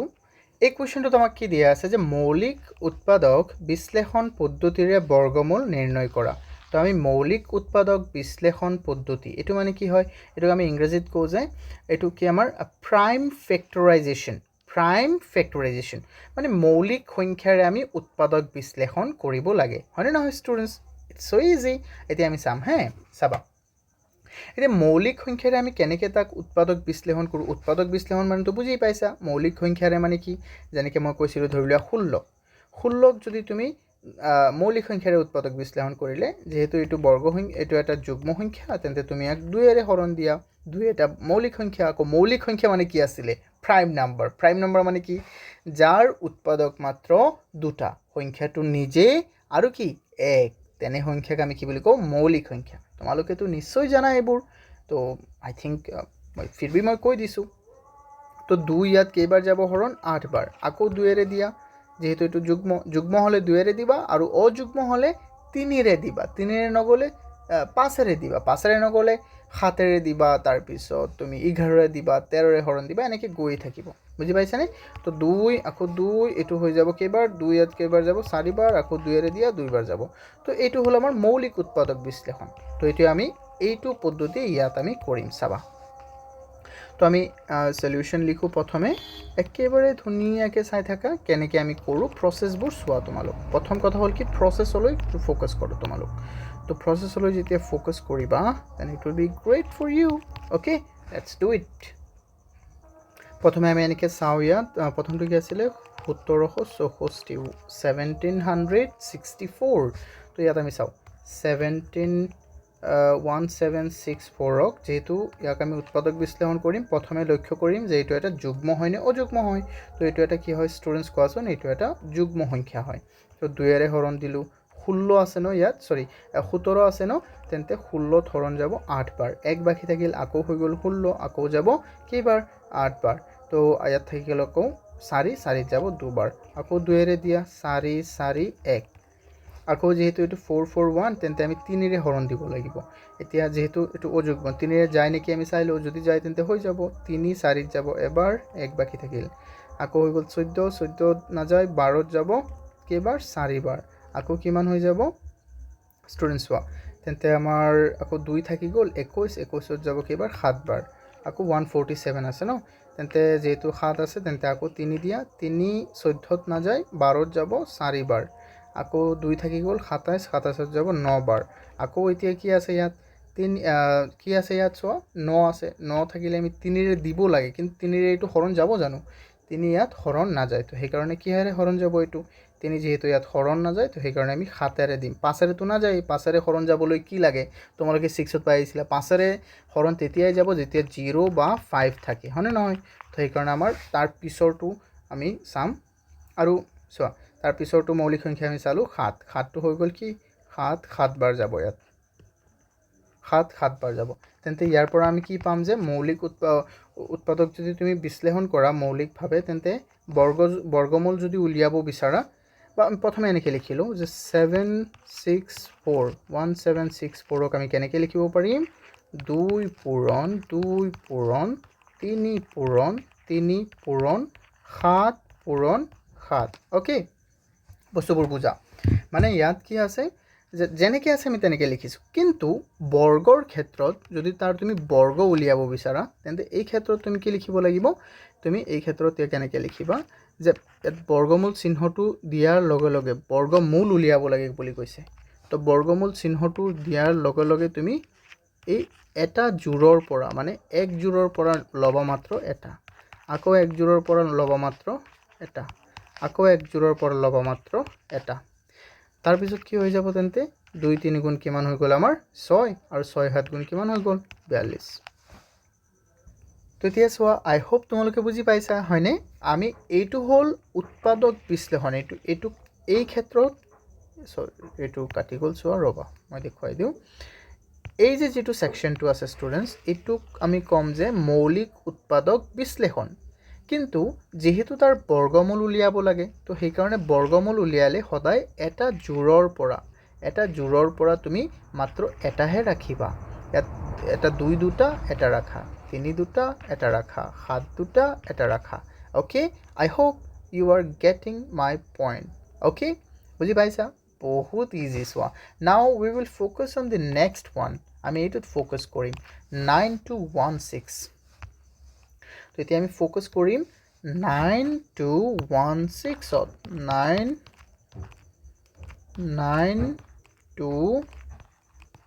9216ত আমি ফ'কাছ কৰিম সো এইটো আমি কেনেকৈ কৰিম ষ্টুডেণ্টছ চাবা একেবাৰে ইজি আমি প্ৰথমে এইটো উৎপাদক বিশ্লেষণৰ পদ্ধতিত যাওঁ আমি 9216 আমি লিখিলোঁ তাৰপিছত চোৱা নিয়মটো কি আছিলে যে এইটো কি হয় যুগ্ম সংখ্যা তো 2ৰে হৰণ দিয়া 9 যাব 4 বাৰ এক বাকি থাকিব 12 12 যাব 6 বাৰ আকৌ কিমান আকৌ ইয়াত থাকি গ'ল 1 তেন্তে সেই কাৰণে 0 দিবা ইয়াত হৈ গ'ল 16 16 যাব 8 বাৰ 2 আকৌ 2ৰে দিয়া যেহেতু 8 এইবোৰ ইমান মই কৈ নাথাকো এতিয়া হা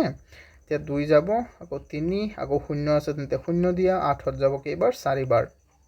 আকৌ দিয়া কি ষ্টুডেন্টস তুমি ইয়াত 2 আকৌ 2 যাব 2ত এবাৰ আৰু ইয়াত কিমান থাকিব আকৌ 3ত যাব 2 এবাৰ আৰু থাকিব 1 0 0 হৈ গ'ল আমাৰ কিমান 10 হয়নে 10 হৈ গ'ল তো ইয়াত হৈ গ'ল আমাৰ কিমান 2 3 তেফালে হৈ গ'ল আমাৰ 10ত যাব কেইবাৰ 5 বাৰ আকৌ 4ত যাব কেইবাৰ 2 বাৰ আকৌ 2 আছে তেন্তে 2ৰে দিয়া 11ত যাব কেইবাৰ 5 বাৰ এক বাকি থাকিল 15 15ত যাব কেইবাৰ 7 বাৰ 7 দুগুণ 14 এক বাকি থাকিল 12 12ত যাব কেইবাৰ 6 বাৰ ওকে তাৰপিছত চোৱা আকৌ আমি চাওঁ 2 ইয়াত আমি লক্ষ্য কৰিম ষ্টুডেণ্টছ যে যিহেতু ইয়াত মই 2 দিছোঁ তেন্তে চোৱা তোমালোকে 2 দিয়াৰ লগে লগে 5ত যাব এবাৰ 2 বাৰ 1 বাকি থাকিল হৈ গ'ল 17 17ত যাব 6 বাৰ 8 বাৰ তাৰপিছত কিমান হৈ যাব ষ্টুডেণ্টছ আকৌ 1 বাকি থাকিল 16 16 হৈ গ'ল কিমান 8 বাৰ তাৰপিছত আকৌ আমি 2 এৰে দিম এইটো 2 যাব ইয়াত এবাৰ আৰু ইয়াত 4 বাৰ আৰু ইয়াত 4 বাৰ আকৌ যদি তুমি চোৱা তোমালোকে যদি মুখস্থ কৰিলাহেঁতেন তেতিয়া ক'লেহেঁতেন ছাৰ 12 পূৰণ 12 এইটো আমাৰ কিমান হয় 144 কিন্তু তোমালোকে মুখস্থ কৰা নাই তো ব'লা আমি এনেকেই কৰিম দীঘলভাৱে তো আকৌ 2 এৰে দিয়া 7 বাৰ আৰু ইয়াত হৈ যাব কিমান আকৌ ইয়াত হৈ যাব তোমাৰ 2 আকৌ 2 এৰে দিয়া হৈ যাব 36 আকৌ 2 এৰে দিয়া হৈ যাব কিমান 18 আকৌ 2 এৰে দিয়া হৈ যাব 9 আকৌ এতিয়া তুমি 2 এৰে দিব নোৱাৰিবা এতিয়া দিবা তুমি 3 ৰে হয়নে বুজি পাইছানে তো আমি এনেকৈ কৰিম তো ইয়াৰ পৰা আমি কি লিখিব পাৰিম যে 9216ক আমি কেনেকৈ লিখিব পাৰিম এতিয়াতো ইমান লম্বা হৈ যাব 2 1 2 3 4 5 তো ইয়াত আমি লিখিম কি 2 কেইটা লিখিম আমি 5টা মই বেলেগ কালাৰ লওঁ এটা 1 2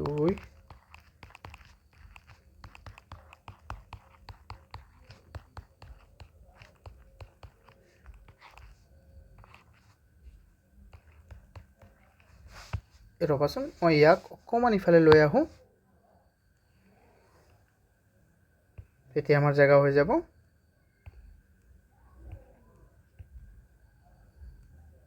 তাৰপিছত চোৱা ইয়াত আমাৰ কেইটা হৈ গ'ল 6 আৰু 10টা হৈ গ'ল এতিয়া আকৌ 3 কেইটা আছিলে 2টা 3 আছিলে আমাৰ 2টা তো এতিয়া এইটো লিখিলোঁ এইটো অংশটো হ'ল এই অংশটোক আমি কি বুলি ক'ম উৎপাদক বিশ্লেষণ কিন্তু তাৰ বৰ্গমূল ওলাব লাগে তো সেইকাৰণে আমি লিখিম এতেকে বৰ্গমূলটো কি হ'ব বৰ্গমূলৰ চিহ্নটো দিওঁ আমি 9216 এইটো দিলোঁ তেন্তে এতিয়া এটা জোৰৰ পৰা কেইটা ল'ম মাত্ৰ এটাই যেহেতু ইয়াত 10টা 2 আছে তো আমি 10টাৰ মানে 10টাৰ পৰা এজোৰ এজোৰকৈ ল'লে কেইটা 2 হ'ব 5টা তো 2 5টা লওঁ আমি আকৌ 3 কেইটা আছে কোৱা 3 আছে আমাৰ এজোৰ তো 3 এটা ল'ম তো 2 2 4 4 2 8 8 2 16 16 2 32 32 আৰু 3 যদি তুমি পূৰণ কৰা 32 আৰু 3 3 6 3 3 9 তো কিমান হৈ যাব 96 কিমান হৈ যাব ষ্টুডেণ্টছ 96 তেন্তে আমি পালোঁ যে 9216ৰ বৰ্গমূল হ'ল 96 বা আমি উল্টাকৈ ক'লে এনেকৈ ক'ম যে 96ৰ বৰ্গ হ'ল 96ৰ বৰ্গ হ'ল 9216 অ'কে এইটো বহুতেই সহজ হয়নে নহয় বস্তুবোৰ বহুত সহজ কিন্তু আমি চাবলৈ গ'লে তোমালোকে কনফিউজ নলগাবা অ'কে তোমালোকে জাষ্ট কনফিউজ নলগাবা ধুনীয়াকৈ বস্তুবোৰ শুনা চোৱা এইটো এটা অনুশীলনীতে আমাৰ 1 ঘণ্টা লাগি গ'ল কমচে কম মই এইটো এইটো ৰিভিজন বা পুনৰালোচনা চেপ্টাৰটো শেষ কৰোঁতে কমচে 5-6 ঘণ্টা লাগিব বেছিও লাগিব পাৰে সময় আছে তোমালোকৰ হয়নে এতিয়া তোমালোকৰ যদি ইয়াতে ভাল লাগিছে তেন্তে চেনেলটো এবাৰ ছাবস্ক্ৰাইব কৰি দিয়া ষ্টুডেণ্টছ মই 1 ঘণ্টালৈকে এতিয়াও কোৱাই নাই একো ছাবস্ক্ৰাইবৰ আৰু যদি ভাল লগা নাই তেতিয়া আৰু ছাবস্ক্ৰাইব কৰিব নালাগে অ'কে এতিয়া চোৱা এইখিনি তোমালোকে এটা স্ক্ৰীনশ্বট মাৰি লোৱা মই এইটো মচি দিম কাৰণ মোৰ ইয়াত জেগা নাই ঠিক আছে students please take a screenshot তাৰপিছত আমি চাম এতিয়া মই এইটো সৰু কৰি দিওঁ একেবাৰে মই ইয়াক সৰু কৰি দিলোঁ এতিয়া আমি চাওঁ 3 নম্বৰটো 3 নম্বৰত আমাক কি দিয়া আছে এবাৰ আমি ধুনীয়াকৈ চাওঁ 3 নম্বৰত আমাক দিয়া আছে কি ষ্টুডেণ্টছ কোৱা 3 নম্বৰত আমাক দিয়া আছে 7744 তো এইটো আমি কৰিম এতিয়া 7744ৰ আমি উৎপাদক বিশ্লেষণ কৰিম প্ৰথমে তাৰপিছত তাৰ বৰ্গমূল ওলাম তো এইটো যেহেতু এইটো 2 এৰে যাব তো 7ত যাব 3 বাৰ 1 বাকি থাকিল 17 17ত যাব কেইবাৰ 8 বাৰ আৰু 1 বাকি থাকিল হৈ গ'ল 14 14ত যাব 7 বাৰ আৰু 2 ইয়াত যাব 2 বাৰ আকৌ 2 এৰে দিয়া 3ত যাব এবাৰ 1 বাকি থাকিল 18ত যাব 9 বাৰ 7ত যাব 3 বাৰ কাৰণ 2 3 গুণ 6 1 বাকি থাকিল হৈ যাব 12 12ত যাব 6 বাৰ 1936 চোৱা তাৰপিছত কি হ'ব 19ত যাব কেইবাৰ 19ত 1ত নাযায় সেইকাৰণে 19ত যাব কেইবাৰ 9 বাৰ 9 2 18 1 বাকি থাকিল 13 হৈ গ'ল 13ত নাযায় 12ত যাব 6 বাৰ আকৌ 1 বাকি থাকি গ'ল কিমান হ'ল 16 16ত যাব কেইবাৰ 8 বাৰ তাৰপিছত চোৱা আকৌ 2 2 যাব কেইবাৰ 2 আকৌ 9 যাব 4 বাৰ 2 4 গুণ 8 এক বাকি থাকিল 16 16 যাব 8 বাৰ আকৌ 8 8 যাব 4 বাৰ ইয়াত হৈ যাব 2 আকৌ 2 যাব ইয়াত 2 বাৰ 4 আকৌ 2 আকৌ ইয়াত কিমান হৈ যাব 2 যাব ইয়াত এবাৰ দুবাৰ এবাৰ আকৌ চোৱা 11 যাব ইয়াত এইটো তোমালোকে মুখস্থ কৰিবা 1 ৰ পৰা 20 লৈকে বৰ্গবোৰ মুখস্থ কৰিবা নহলে তো বিচাৰি বিচাৰি হাহাকাৰ হৈ যাব তো 11 পূৰণ 11 হৈ গ'ল 121 তো ইয়াৰ পৰা আমি কি পালো যে 7444 মানে হৈ গ'ল 2 কেইটা আছে আমাৰ 6টা আৰু ইফালে 8টা তো মুঠতে 8টা আছে 2 আছে আমাৰ 6টা 2 আছে আমাৰ 6টা আৰু ইফালে 11 পূৰণ 11 বুজি পাইছানে তেন্তে আমাৰ আনসাৰটো কি হৈ যাব এটাকে √7744 ইকুৱেল 2 কেইটা 2 এজোৰৰ পৰা কেইটা ল'বা এটা যেহেতু 2 আছিল আমাৰ 6টা তেন্তে 3টা 2 হ'ব 2 পূৰণ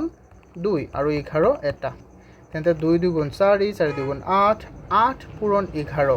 8 পূৰণ 11 আমাৰ কিমান হৈ যাব ষ্টুডেন্টস 88 আই হোপ তোমালোকে বুজি পাইছা হয়নে নহয় কোৱা এইটো বহুত ইজি তাৰ পিছত আমি চাম তাৰ পিছতো আমাৰ কি আছে students it will be so easy for you তো let's do it তাৰ পিছতো আমাৰ কি আছে 9 নম্বৰ কে নম্বৰ সৰি 4 নম্বৰটো কি আছিল আমাৰ 9801 টো চাও আমি কেনেকৈ কৰে চোৱা প্ৰথমে তাৰ আমি উৎপাদক বিশ্লেষণৰ নিয়মটো চাই লওঁ এটো মই অকমান সৰু কৰি দিও উৎপাদক বিশ্লেষণৰ নিয়মটো যদি আমি চাও তেন্তে এটো বহুত ইজি চোৱা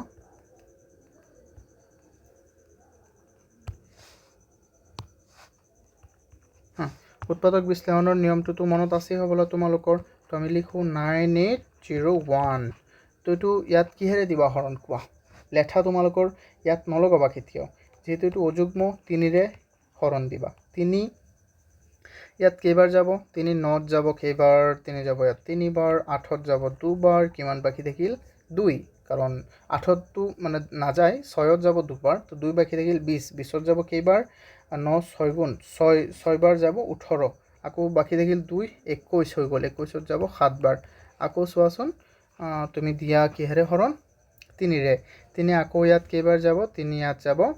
এবাৰ আকৌ কেইবাৰ যাব কোৱা ষ্টুডেন্টস 3 ইয়াত যাব এবাৰ আৰু হৈ গ'ল 12 12 যাব কেইবাৰ 3 ইয়াত যাব এবাৰ আকৌ হৈ গ'ল ইয়াত 2 12 নহয় সৰি 3 তো 3 যাব এবাৰ 2 থাকিল 2ত না যায় কাৰণ এটো সৰু হৈ গ'ল এটো ডাঙৰ তো এই কাৰণে আমি 2 ঘৰ ল'ব লাগিব তো 2 ঘৰ ল'লে কি হৈ যাব 3 7 গুণ 21 3 8 গুণ 24 3 9 গুণ কিমান হৈ যাব 27 তো 27 কে 26 এক কম তো এই কাৰণে আমি কি দিব লাগিব 8 সৰি ইয়াত যেহেতু শূন্য এই কাৰণে ইয়াত যেহেতু এটো সৰু আছিল এই কাৰণে শূন্য দিব লাগিব তাৰ পিছত 8 এতিয়া আকৌ 2 বাকি থাকিলে আমাৰ হৈ গ'ল 27 27ত যাব কেইবাৰ 3 9 বাৰ আকৌ ইয়াত কিহেৰে দিয়া ষ্টুডেন্টস ইয়াত তুমি আকৌ 3 ৰে দিয়া 3 10ত যাব কেইবাৰ 3 বাৰ 3 3 গুণ 9 এক বাকি থাকিল 18 18 যাব কেইবাৰ 6 বাৰ আকৌ 3 যাব কেইবাৰ 9 যাব কেইবাৰ 3 3 বাৰ 3 আকৌ দিয়া ইয়াত হৈ যাব কিমান 3 3 একবাৰ ইয়াত 6 যাব 2 বাৰ আকৌ ইয়াত এবাৰ অথনিতে আমি পাই আহিলো 121ক আমি কিহেৰে হৰণ দিব পাৰিম অনলি 11 ৰে হৰণ দিব পাৰিম ডান হৈ গ'ল সো উই গট 9801 মানে হৈ গ'ল 3 4টা আৰু 11 হৈ গ'ল 2টা তেন্তে আমি কি পাম ইফালে 3 4টা আৰু 11 2টা তেন্তে 3 3 আমি যদি বৰ্গমূল লও ইয়াৰ তেন্তে √9801 মানে হ'ব আমাৰ √9801 মানে আমাৰ সিম্পলি আমি ইয়াত লিখিব পাৰিম 3 4টাৰ পৰা 2টা লোৱা আৰু 11 এটা লোৱা 3 3 গুণ 9 9 পূৰণ 11 হৈ যাব 99 and I hope তোমালোকে বস্তুবোৰ ধুনিয়াকে বুজি পাইছা ইমানলৈকে যদি বুজি পাইছা এতিয়াও যদি লাইক কৰা নাই then I hope মই এটা লাইক এটা ডিজাৰ্ভ কৰো আইনে ইমান কষ্ট কৰি আছো you cannot even imagine students okay একেবাৰে শুকাই যায় একেবাৰে শৰীৰৰ ভিতৰৰ বস্তুবোৰ এতিয়া চোৱা ষ্টুডেণ্টছ ইমান কষ্ট কৰি আছোঁ প্লিজ এটা লাইক কৰি দিয়া এতিয়া আমি চাওঁ নেক্সট কুৱেশ্যন আমাৰ কি আছে চোৱা এতিয়া আমাক কৈছে তলৰ প্ৰতিটো সংখ্যাৰ বাবে আটাইতকৈ সৰু কি সংখ্যাৰে পূৰণ কৰিলে সংখ্যাটো এটা পূৰ্ণ বৰ্গ সংখ্যা হ'ব আমাক কৈছে তলৰ প্ৰতিটো সংখ্যাৰ বাবে আটাইতকৈ সৰু কি সংখ্যাৰে পূৰণ কৰিলে সংখ্যাটো এটা পূৰ্ণ বৰ্গ সংখ্যা হ'ব এটা বহুতেই সহজ হে মই তোমালোকক কনসেপ্টটো অকমান বুজাই দিওঁ যেনে মই যদি তোমালোকক কওঁ যে 8 মই ললো 8 এটা সংখ্যা ললো এই 8 সংখ্যাটোক উৎপাদক বিশ্লেষণ কৰিলে আমি এনেকৈ পাম 2 পূৰণ 2 পূৰণ 2 আচ্ছা এইটো কি বৰ্গ সংখ্যা হ'বনে নহ'ব কাৰণ বৰ্গ সংখ্যা হ'বলৈ হ'লে হিয়তে জোৰ হিচাপে থাকিব লাগিব জোৰ যাক আমি ইংৰাজীত কি বুলি কওঁ পেয়াৰ তো ইয়াত পেয়াৰ আছে জানো ইয়াত পেয়াৰ হিচাপে আছে জানো নাই যদি ইয়াত এটা 2 থাকিলেহেঁতেন তেন্তে এইটো এটা বৰ্গ সংখ্যা হ'লেহেঁতেন কিন্তু ইয়াততো আমি এনেকৈ দিব নোৱাৰিম যদি আমি এইফালে দিওঁ যেহেতু এইটো এটা আমাৰ কি হয় ইকুৱেশ্যনেই ক'ব পাৰা তুমি তো সেইকাৰণে যদি এইফালে আমি 2 দিওঁ তেন্তে এইফালেও আমি কি দিব লাগিব 2 এটা দিব লাগিব ইয়াৰ পৰা যদি তুমি 2 এই গোটেইটোৰ লগত যদি 1 যোগ কৰা তেন্তে ইয়াতো তুমি 1 যোগ কৰিব লাগিব তেতিয়াহে ইহঁত এই ইকুৱেলটো মেইনটেইন থাকিব এই ইকুৱেলটোৱে কি বুজাইছে যে এইটো এটা পাল্লা বুজাইছে হয়নে নহয় এইটো এটা পাল্লা বুজাইছে তো সেইকাৰণে আমি কি কৰিম যে মনত ৰাখিবা ধৰি লোৱা মই আৰু বেলেগ লিখিব পাৰিম যদি মই কওঁ যে কি কওঁ মই কিমান কম 6ৰ কথাটো কওঁ 6ক আমি কেনেকৈ লিখিব পাৰিম 2 × 3 কিন্তু ইয়াততো এইটো নহ'ব তো ইয়াক যদি তুমি বৰ্গ সংখ্যা বনাব বিচাৰা 2ৰ লগত আৰু এটা 2 থাকিব লাগিছিল এনেকুৱা হ'ব লাগিছিল 2 পূৰণ 2 আৰু 3ৰ লগত আৰু এটা 3 থাকিব লাগিছিল কিন্তু ইয়াত যে এই এক্সট্ৰা যে আমি দুটা বস্তু পূৰণ কৰিছোঁ এইটো পূৰণ কৰিলেতো এই 6টো মেইনটেইন নাথাকে তো সেইকাৰণে আমি সেম বস্তুটো ইয়াতো পূৰণ কৰিব লাগিব এটা 3 ইয়াত আকৌ এটা 2 ইয়াত পূৰণ কৰিব লাগিব বুজি পাইছানে তো এইটো হ'ল আমাৰ কনসেপ্টটো তো আমি এতিয়া চাম এটা অংক চোৱা তোমালোকে প্ৰথমে এটা চোৱা তাৰ পিছত মানে ধুনীয়াকৈ বস্তুবোৰ বুজি পাবা একেবাৰে সহজ টেনচন নলবা ঠিক আছে ন প্ৰথমে আমি ইয়াৰ উৎপাদক বিশ্লেষণ কৰিম তাৰ পিছতহে তোমালোকে ধুনীয়াকৈ বস্তুবোৰ বুজি পাবা বহুতেই সহজ মানে এক্সট্ৰিম সহজ ক্লাছ 8ত যেহেতু পাই আহিছা তো সহজ এই বস্তুবোৰ 1525ক যদি আমি উৎপাদক বিশ্লেষণ কৰোঁ তেন্তে আমি পাম যে 1525ক যেহেতু শেষত 5 আছে তুমি 5ৰেও হৰণ দিব পাৰা বা 3ৰেও দিব পাৰা কাৰণ যেহেতু এটা অযুগ্ম সংখ্যা তেন্তে 5ৰে দিলোঁ আমি ধৰিলোঁ আমি 5ৰে দিলোঁ 5ৰে 5 15ত যাব 3 বাৰ 2ত নাযায় 0 হৈ যাব আকৌ 25ত যাব কেইবাৰ 5 বাৰ আকৌ 5 আছে তেন্তে আকৌ 5ৰে দিয়া কোনো প্ৰব্লেম নাই ইয়াত 30ত যাব 6 বাৰ 5ত যাব এবাৰ আকৌ এইটো যাবনে নাযায় যেহেতু 61ত আমি হৰণ দিব নোৱাৰোঁ কাৰণ 61 এটা মৌলিক সংখ্যাৰ তোমালোকে বস্তুবোৰ জানাই হ'বলা প্ৰাইম নাম্বাৰক আমি কেতিয়াও হৰণ দিব নোৱাৰোঁ বেলেগ সংখ্যাৰে তো ইয়াত আমি চাম যে ইয়াত আমি কি পালোঁ যে ধৰি লওঁ 1525ক আমি কেনেকৈ লিখিব পাৰিম যে 5 × 5 কিমান হৈ যাব 61 তো ইয়াত চোৱা ইয়াত এই 5 দুটাটো বৰ্গ হৈ মানে জোৰ হৈয়ে আছে কিন্তু এই 61টোৱে জোৰ হোৱা নাই এই 61টোক যদি ইয়াত আমাক কৈছে তাত আমি আটাইতকৈ সৰু কি পূৰণ কৰিলে এই এক্সিষ্টিং নাম্বাৰটো এটা পূৰ্ণ বৰ্গ হৈ যাব তো আমাক ইয়াত পূৰণ কৰিব কৈছে তো আমি ইয়াত পূৰণ কৰিলে কি পূৰণ কৰিম 5 পূৰণ কৰিম জানো কোৱাচোন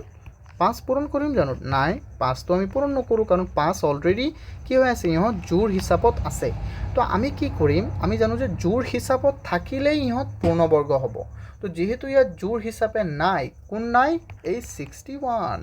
তো সেইকাৰণে আমি 61ৰ লগত ইফালে চোৱা 61ৰ লগত এটা 61 পূৰণ কৰি দিম দিয়াৰ লগে লগে এইটো এটা জোৰ হৈ গ'ল এইটো এটা জোৰ হৈ গ'ল কিন্তু ইয়াত বেলেঞ্চটো বেয়া হৈ গ'লে নাই ইয়াত যেহেতু আগতে এইটো ইকুৱেল আছিলে এতিয়া জানো এইটো ইকুৱেল হ'ব জানো ইয়াৰ নাই তো সেইকাৰণে বেলেঞ্চ কৰিবলৈ আমি ইয়াত যেহেতু এটা 61 পূৰণ কৰিছিলোঁ তেন্তে ইয়াতো আমি এটা 61 পূৰণ কৰি দিম তো আমি ইয়াত কি কৰিম চাবা হে এতিয়া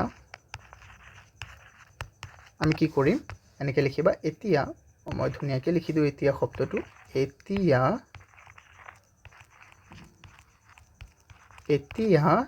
এই 1525ৰ লগত আমি 61 ইফালে এটা পূৰণ কৰিম আৰু এই যে 5 into 5 আকৌ 61 into 61 এইটো পূৰণ কৰি দিলোঁ তোমালোকে ভালকৈ চোৱা যেহেতু এইটো আমি নতুন পূৰণ কৰিছোঁ ইফালে তেন্তে সেইকাৰণে এইফালেও আমি এটা নতুন পূৰণ কৰিব লাগিব এতিয়াহে ইহঁতে কি হ'ল এটা বেলেঞ্চ হ'ল এই যে ইকুৱেলটোৰ এইটোৰ মান্যতা আছে এতিয়া বুজি পাইছানে তো সেইকাৰণে আমি ক'ম যে এই 1525ৰ লগত আটাইতকৈ সৰু যদি আমি কি পূৰণ কৰোঁ আটাইতকৈ সৰু 61 যদি আমি পূৰণ কৰোঁ তেন্তে এটা কি হ'ব তেন্তে সংখ্যাটো এটা পূৰ্ণ বৰ্গ সংখ্যা হ'ব বুজি পাইছানে তো আমি এনেকৈ লিখিম চাবা হা চোৱা মই লিখি দিছোঁ তো চোৱা ষ্টুডেণ্টছ মই এনেকৈ ধুনীয়াকৈ লিখিলোঁ যে যদি আমি কি কৰোঁ যদি আমি এই 1525ৰ লগত 61ৰে আমি পূৰণ কৰোঁ তেতিয়া এইটো এটা কি হ'ব পূৰ্ণ বৰ্গ সংখ্যা হ'ব আই হোপ তোমালোকে বুজি পাইছা কিয় মই পূৰণ কৰিব কৈছোঁ এইফালে কিয় পূৰণ কৰিছোঁ এইফালেহে কম আছিলে যাতে এইটো বেলেঞ্চ হয়নে নহয় কোৱা এইটো বেলেঞ্চ হ'ব লাগিব তেতিয়াহে এইটো আমাৰ অংকটো হ'ব নহ'লে নহ'ব কাৰণ বেলেঞ্চ নহ'ব যদি তুমি এনেকৈ লিখা যে 3 = 2 into 6 বা 2 into 3 এনেকৈ হ'ব জানো নহ'ব তুমি এইটো এনেকৈ লিখিলে নহ'ব হয়নে নহয় তো ঠিক একেদৰে এইটো বেলেঞ্চ নহয় এইটো ডাজ নট ইকুৱেল হয় তো এইটো যদি আমি ইয়াত 61 নিলিখোঁ তেন্তে ইট ডাজ নট ইকুৱেল হ'ব আই হোপ তোমালোকে বুজি পাইছা বস্তুবোৰ হয়নে প্লিজ মোক ক'বা হে যিকোনো প্ৰব্লেম আহিব মোৰ লগত শ্বেয়াৰ কৰিবা অ'কে মই তোমালোকক মোৰ নাম্বাৰটো দিওঁ আচলতে যে বেছি দৰকাৰী হ'লে কল কৰিবা আৰু নহ'লে মেছেজ কৰিবা ষ্টুডেণ্টছ অ'কে চোৱা এইটো মোৰ number you all can call me but if you have any doubts then you can call me okay তাৰপিছত চোৱা ধুনীয়াকৈ এতিয়া চোৱা তোমালোকে এতিয়া আমি চাম নতুন বস্তুবোৰ তাৰপিছত চোৱা আমি 2 নম্বৰ আমাৰ কি আছে চাওঁ 2 নম্বৰত আমাক দিয়া আছে 1008 তো আমি এইটো কৰিম চাবা 1008ৰ আমি প্ৰথমে উৎপাদক বিশ্লেষণ কৰিম 1008ৰ উৎপাদক বিশ্লেষণ কৰিলে 2ৰে দিম আমি 10ত যাব 5 বাৰ আকৌ 0ত যাব 0 বাৰ ইয়াত যাব 4 বাৰ আকৌ 2ৰে দিয়া 5ত যাব 2 বাৰ 1 বাকি থাকিব 10 হৈ যাব 10ত যাব 5 বাৰ আকৌ ইয়াত যাব 2 বাৰ আকৌ 2ৰে দিয়া ইয়াত যাব এবাৰ 2 যাব ইয়াত এবাৰ 5ত যাব 2 বাৰ 1 থাকিব 12ত যাব 6 বাৰ আকৌ 2ৰে দিয়া 12ত যাব 6 বাৰ ইয়াত যাব 3 বাৰ আকৌ 3 এতিয়াতো 2ৰে দিব নোৱাৰে এতিয়া 3ৰে দিয়া কি হৈ যাব চোৱাচোন ষ্টুডেণ্টছ 3ৰে দিলে আমাৰ ইয়াত হ'ব কিমান ইয়াত 2 বাৰ আৰু ইয়াত এবাৰ আকৌ 3ৰে দিয়া 7 বাৰ তো এতিয়া চোৱাচোন ষ্টুডেণ্টছ আমি এতিয়া চাওঁ যে 107ৰ আমাৰ উৎপাদকবোৰ কি ওলাল 1008ৰ উৎপাদক বিশ্লেষণ কৰাত মৌলিক উৎপাদক বিশ্লেষণ কৰাত আমি পালোঁ 2 4টা আকৌ 3 কেইটা পালোঁ 2টা আকৌ আমি 7 কেইটা পালোঁ এটা আচ্ছা এতিয়া চোৱা এতিয়া প্ৰব্লেমটো আমাৰ এতিয়া ইয়াতে আহিল হয়নে নহয়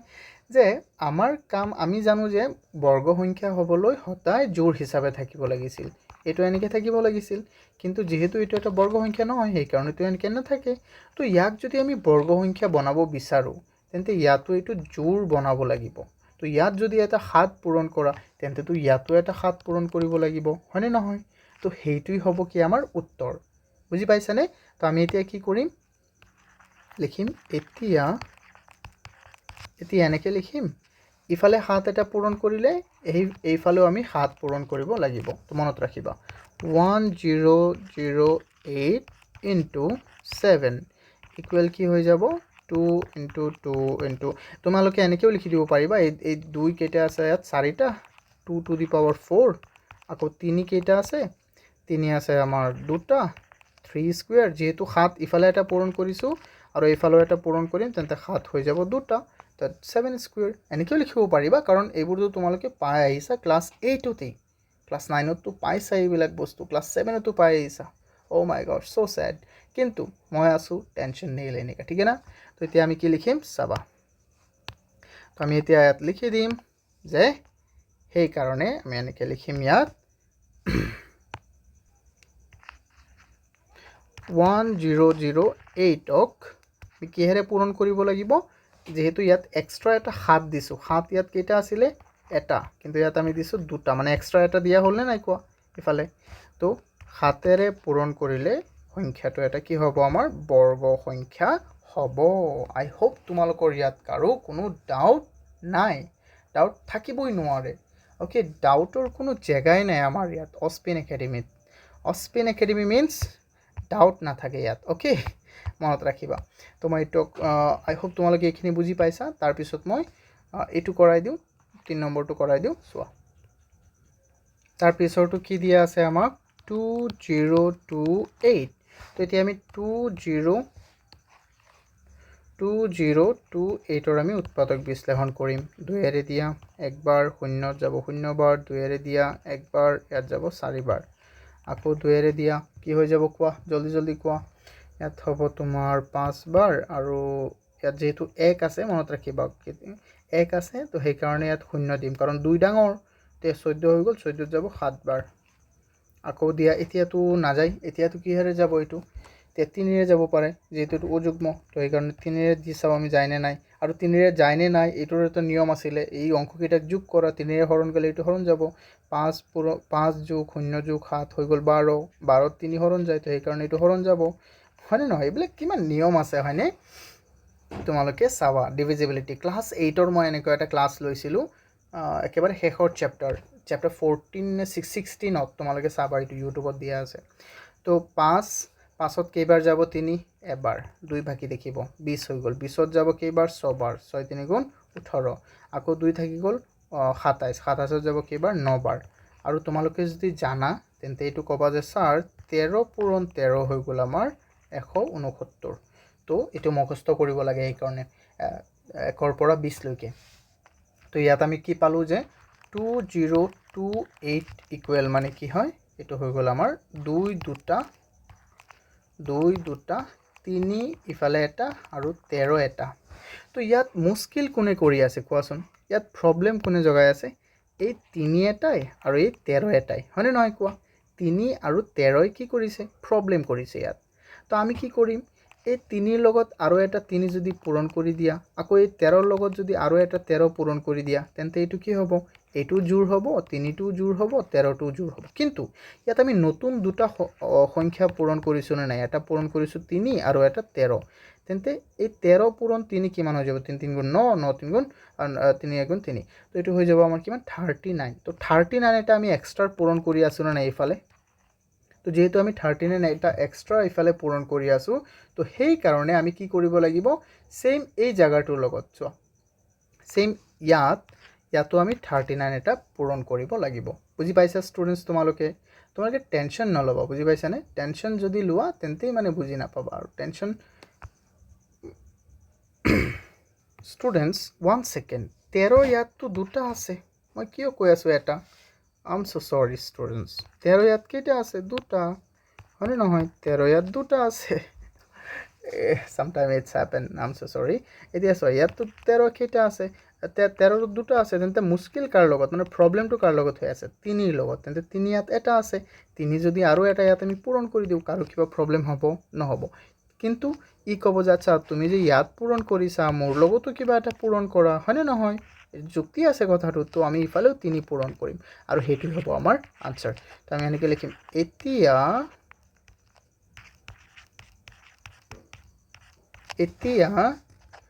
2028 ইকুৱেল তাৰ লগত আমি পূৰণ কৰিম এটা 3 কাৰণ এইফালে আমি এটা 3 পূৰণ কৰিবলৈ গৈ আছো হয়নে নহয় 2 into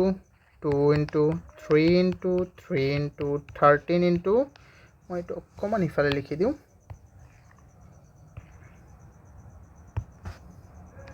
13 into 13 বা তোমালোকে স্কোয়াৰ হিচাপত লিখিলেও হ'ব তোমালোকে যদি এনেকেও লিখা ন যে 2 স্কোয়াৰ 3 স্কোয়াৰ বা 13 স্কোয়াৰ তেতিয়াও হ'ব কিন্তু এটা লিখিলেই হ'ল কোনো প্ৰবলেম বেছি ডাঙৰ কাৰণে মই অথনি এইটো লিখিছিলোঁ এতিয়া চোৱা তো হৈ গ'ল তো আমি কি কৰিম এতিয়া চোৱা তো ইয়াত আমাৰ কি হ'ব ষ্টুডেন্টস তো আমি সেই কাৰণে ইয়াত লিখি দিম এনেকৈ মই লিখি দি আছোঁ এইটো চোৱা মই মানে এইটো কপি কৰি ৰাখিছিলোঁ যাতে ইমান বাৰে বাৰে লিখিব নালাগে তো এতিয়া চাবা ষ্টুডেন্টস বহুত ইজি চোৱা মই ইয়াত লিখিম কি যে 2028 কিহেৰে পূৰণ কৰিব লাগে যিহেতু ইয়াত আমি 3 এটা পূৰণ কৰিছোঁ দুয়োফালে তো 3ৰে পূৰণ কৰিলে এটা পূৰ্ণবৰ্গ সংখ্যা হ'ব আই হোপ তোমালোকে বুজি পাইছা হয়নে নহয় কোৱা বহুত সহজ নহয় জানো বস্তুবোৰ বহুতেই সহজ হয় মানে এইটো পাৰ্সপেক্টিভটো আমি নিজেই তৈয়াৰ কৰিব লাগিব ম্যাথছৰ ক্ষেত্ৰত যে বস্তুবোৰ কেনেকৈ আমি কৰাও কি কথা এইবোৰ তোমালোকে নিজে নিজে চাবা ধুনীয়াকৈ ঘৰত ঠিক আছে তো আই হোপ তোমালোকে বস্তুবোৰ বুজি পাইছা আৰু চোৱা এটা বস্তুটো নিজে কৰা কমসে কম হয়নে আই হোপ এইটো তোমালোকে নিজে পাৰিবা এইটো হোমৱৰ্ক ওকে এইটো নিজে নিজে কৰিবা তো নিজে কৰিলে কি হয় যেতিয়া নেকি নিজে কৰিবা আৰু নিজে কৰিখিনি আমাৰ ৱেবছাইটত আহি ভিজিট কৰিবা তাৰপিছত এপত যাবা বা ৱেবছাইটত যাবা বা এপত যাবা গৈখিনি মিলাই চাবা মিলিছেনে নাই সেম নোটছবোৰ পাবা ক্লাছ 10ৰ যেটো এই নতুন কিতাপৰ তো বহুত সহজ হ'ব তোমালোকৰ কাৰণে all the best I know you all can solve it, okay? Let's see. আমি এতিয়া চাওঁ নেক্সট কুৱেশ্যন তো ষ্টুডেণ্টছ এতিয়া চাওঁ আমি এই কুৱেশ্যনটোত আমাক কি কৈছে এবাৰ ধুনীয়াকৈ সকলোৱে শুনা ভালকৈ প্ৰথমে কুৱেশ্যনটো শুনিবা ধুনীয়াকৈ পঢ়িবা তাৰপিছতহে ছল্ভ কৰিবা অ'কে ইয়াত আমাক কৈছে তলৰ প্ৰতিটো সংখ্যাৰ বাবে আটাইতকৈ সৰু কি সংখ্যাৰে হৰণ কৰিলে সংখ্যাটো এটা পূৰ্ণবৰ্গ সংখ্যা হ'ব তেতিয়া কৈছিলে পূৰণ কৰিলে মানে 5 নম্বৰ কুৱেশ্যনটোত এতিয়া আমাক কৈছে যে হৰণ কৰিলে তো এইটো বস্তু আমি কেনেকৈ কৰিম কোৱা আগতে কৈছে পূৰণ কৰিলে আমি পূৰণ কৰিছিলোঁ যেটো এটা বেছি আছে হেতুক আমি তাৰ লগত আৰু এটা পূৰণ কৰিছোঁ যাতে এইটো জোৰ হৈ যায় এতিয়া হৰণ তো হৰণৰ ক্ষেত্ৰত বস্তুটো কি হ'ব নাইকা কৰি দিয়া হৰণ মানে কি কৰিম আমি নাইকা কৰি দিয়া যেনেকৈ চাবা হ্যাঁ ষ্টুডেণ্টছ ধৰি লওক মই লিখিলোঁ 8 মই অথনিও ইয়াৰ আগতে 8ৰ উদাহৰণ লৈছিলোঁ 8 মানে কি হয় 2 পূৰণ 2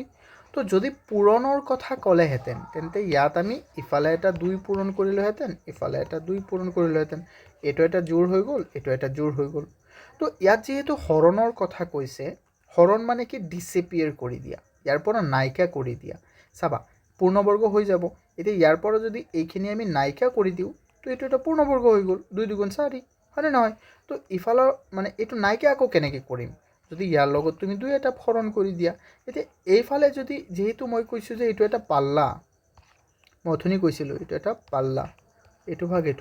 আৰু ইহঁত সমান আছে তো এইফালে যদি 2 হৰণ দিয়া তেন্তে এইফালেও কি দিব লাগিব 2 এটা হৰণ দিব লাগিব মানে তলত দিয়া ওপৰত দিয়া যেনেকৈ দিয়া মানে